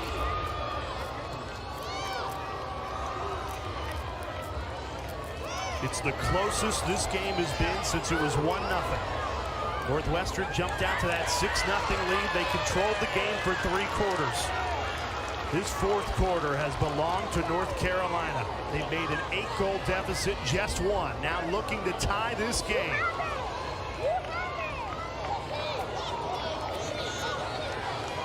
Geiersbach spinning her way in, muscling it home. Sam Geiersbach again. 3 straight goals for the transfer from Richmond, and that one ties it up at 14.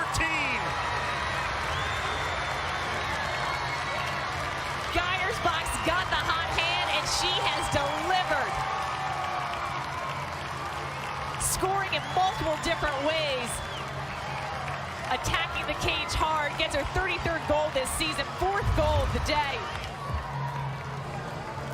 Again, love the spacing here, creating the room. She changes the level of her stick, drops it with the roll dodge, brings her stick down low, releases that one. Tie ball game, back to the center draw. The momentum has shifted totally in UNC's favor, and it is mayhem on the sideline. Sheehan, what do you think about the sideline celebration? I know you like to rate them. What do you think about that one? I think it's well-deserved and so raw, the emotions there. I mean, the emotions are real. Unbelievable comeback. Herculean. Kick straight. 7-0 run just like that. That's perfect. For North Carolina in the last 6 minutes and 50 seconds. Northwestern has not taken a timeout during that run. They're down to 1 timeout. I think they might have just gotten one in, and they did. Timeout called before the turnover. North Carolina had won 6 of the last 7 draw controls before that clutch win for Northwestern. That's their final timeout for regulation. So 2 minutes and 20 seconds, Wildcats ball, but all the momentum is with North Carolina. Top-seeded Tar Heels on a 7-0 scoring run.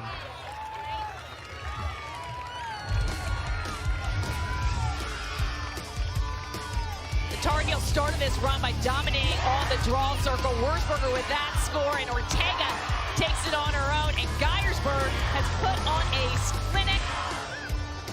Scotty Rose Browning getting in on the action. Unbelievable, just the possession finally connecting. It felt like North Carolina couldn't buy a goal. This 4th quarter has been electric, and Geiersbach leading the way. Sam Geiersbach, the transfer from Richmond. She's been playing this sport at the collegiate level since 2017. It's been a long road. She was the A-10 Rookie of the Year for Richmond in 2017. Now in her grad year for North Carolina. She has scored 3 goals in a row. She scored 4 of the last 5. She is willing them to the finish line. You know, it's tough to believe, as you take a look at Jenny Levy's huddle, that with 10 minutes left in regulation, Northwestern had a 14-7 lead.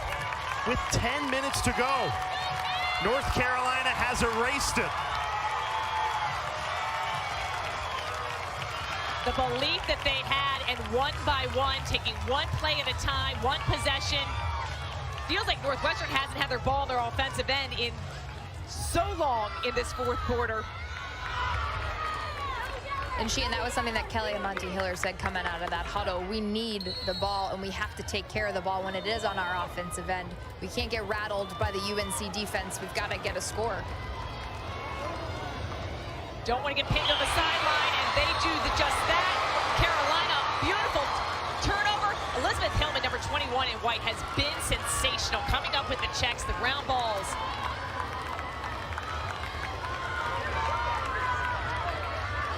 Final 2 minutes of regulation. In a game of momentum, North Carolina has all of it.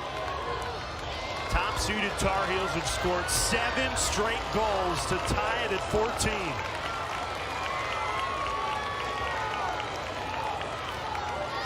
They have not led all afternoon.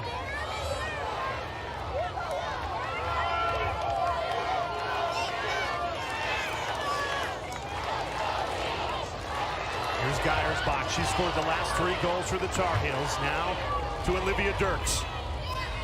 And Andy Aldave. Scotty Rose Browning. So much depth on this North Carolina team. Every player out there can score this go-ahead goal. Geiersbach. She's got the hot hand. Trying to get the hands free. She scores! Sam Geiersbach fires North Carolina in front for the first time today. 4 straight goals for the transfer from Richmond. Unbelievable job. The climbing back, 5th goal of the day for Geiersbach. You had to think Northwestern knew that it was going to be coming back to her, moving the ball around. Beautiful placement, mixing up her shot placement. This one she hits non-stick side high. Great change of direction. When it looked like Northwestern was able to walk away with the upset, it is amazing the belief and effort this Tar Heel team has put to battle back.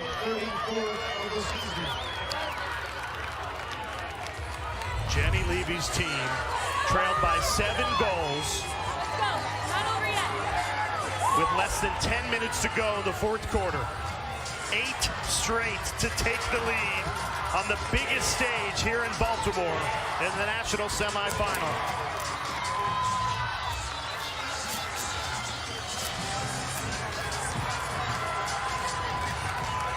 Okay, this ball has to go up, okay? This ball has to go up. Keep the sticks in a straight line. I'll drop it right in the middle. I got it. Hold, don't move. Biggest draw ball has to control go up. of the First game. move is up. AP. Northwestern ball. Less than a minute to go. Wildcats trailing for the first time today. And they turn it over. Another costly turnover for Northwestern.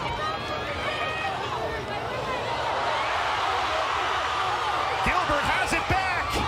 Save Moreno. Crease violation.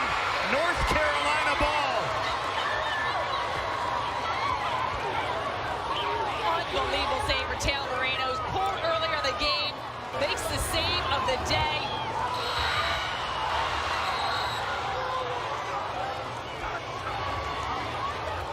Clock should stop here, but it continues to run.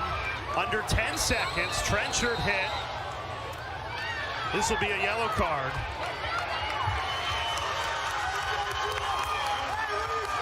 Yellow card to Jill Girardi, checks the head, that's her second. That is unreleasable. If this game did go to overtime, that would carry over.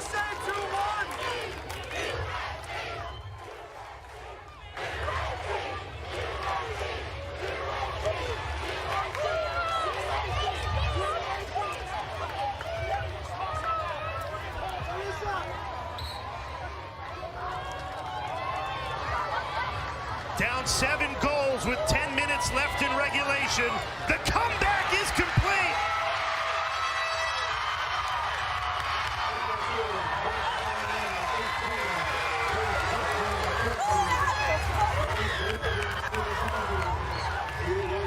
Number 1, North Carolina is headed to the national championship game in the most unlikeliest of circumstances. Northwestern led for more than 57 minutes of this game, but it's North Carolina who books their spot in the final. Unbelievable comeback. I've never seen anything like this on this national stage. Absolutely amazing effort. Sam Geiersbach was amazing stringing together those goals. The UNC team to have the belief. They've been tested in a lot of ways. This was the hardest test by far this season. They get over that semifinal hump.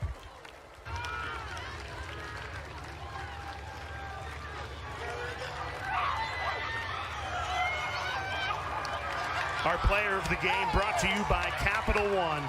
No doubt about this one. Sam Geiersbach scored the last 4 goals for North Carolina.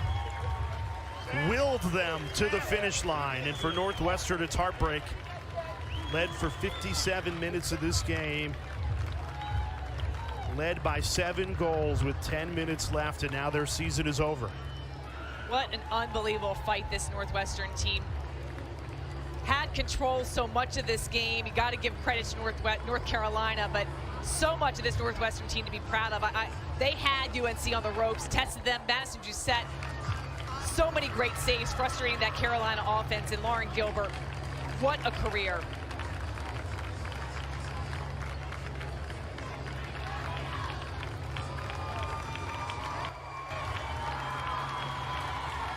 Let's go down to Dana with the player of the game, Sam Geiersbach. Sam, I saw you embracing Andy Aldava, your roommate, also a transfer. What was the message that you guys were exchanging?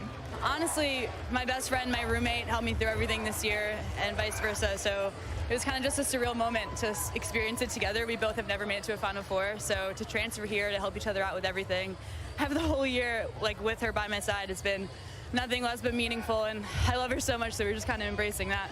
What does it mean to come back from a 7-goal deficit? How do you muster up that belief to beat Northwestern? To be honest, we've been here before, so it was more of the we knew we can do it kind of belief. We had that belief the whole time, kind of break down the locker room for the the delay. So that moment in the locker room, I think, really helped us push forward and stay in it the whole game. So proud of this team. This team is everything. So I can't wait to go to the national championship. Was there any specific word or exchange that Jenny had with you guys during that lightning delay that sort of made you come out on fire? I'm going to give all the credit to the world right now to Keely Waters. She kind of stood in front of us and had us really talk about what we were feeling, our true feelings and our thoughts and how we felt. So we all owe it all to her. Keely Waters on this team as a volunteer assistant is amazing for us. So shout out to Keely Waters. Thank you. You're getting a lot of cheers from the fans, so go celebrate with your team. Congratulations. Jay? What a comeback. Sam Geiersbach had 5 goals in the game. All 5 goals in the final 5 minutes and 30 seconds of regulation. Scored the last 4 goals to fire North Carolina into the national championship game. What a comeback. Absolutely unbelievable. 8-0 scoring run. And when it looked like Northwestern was going to run away with this after taking a 6-0 lead, the Tar Heels narrowly avoid the upset. We've still got one semifinal to go. Boston College in Maryland will be coming your way in about 40 minutes from now. For she and Stanwick Birch, Dana Boyle, I'm Jay Alter. What a semifinal comeback. North Carolina headed to the national championship.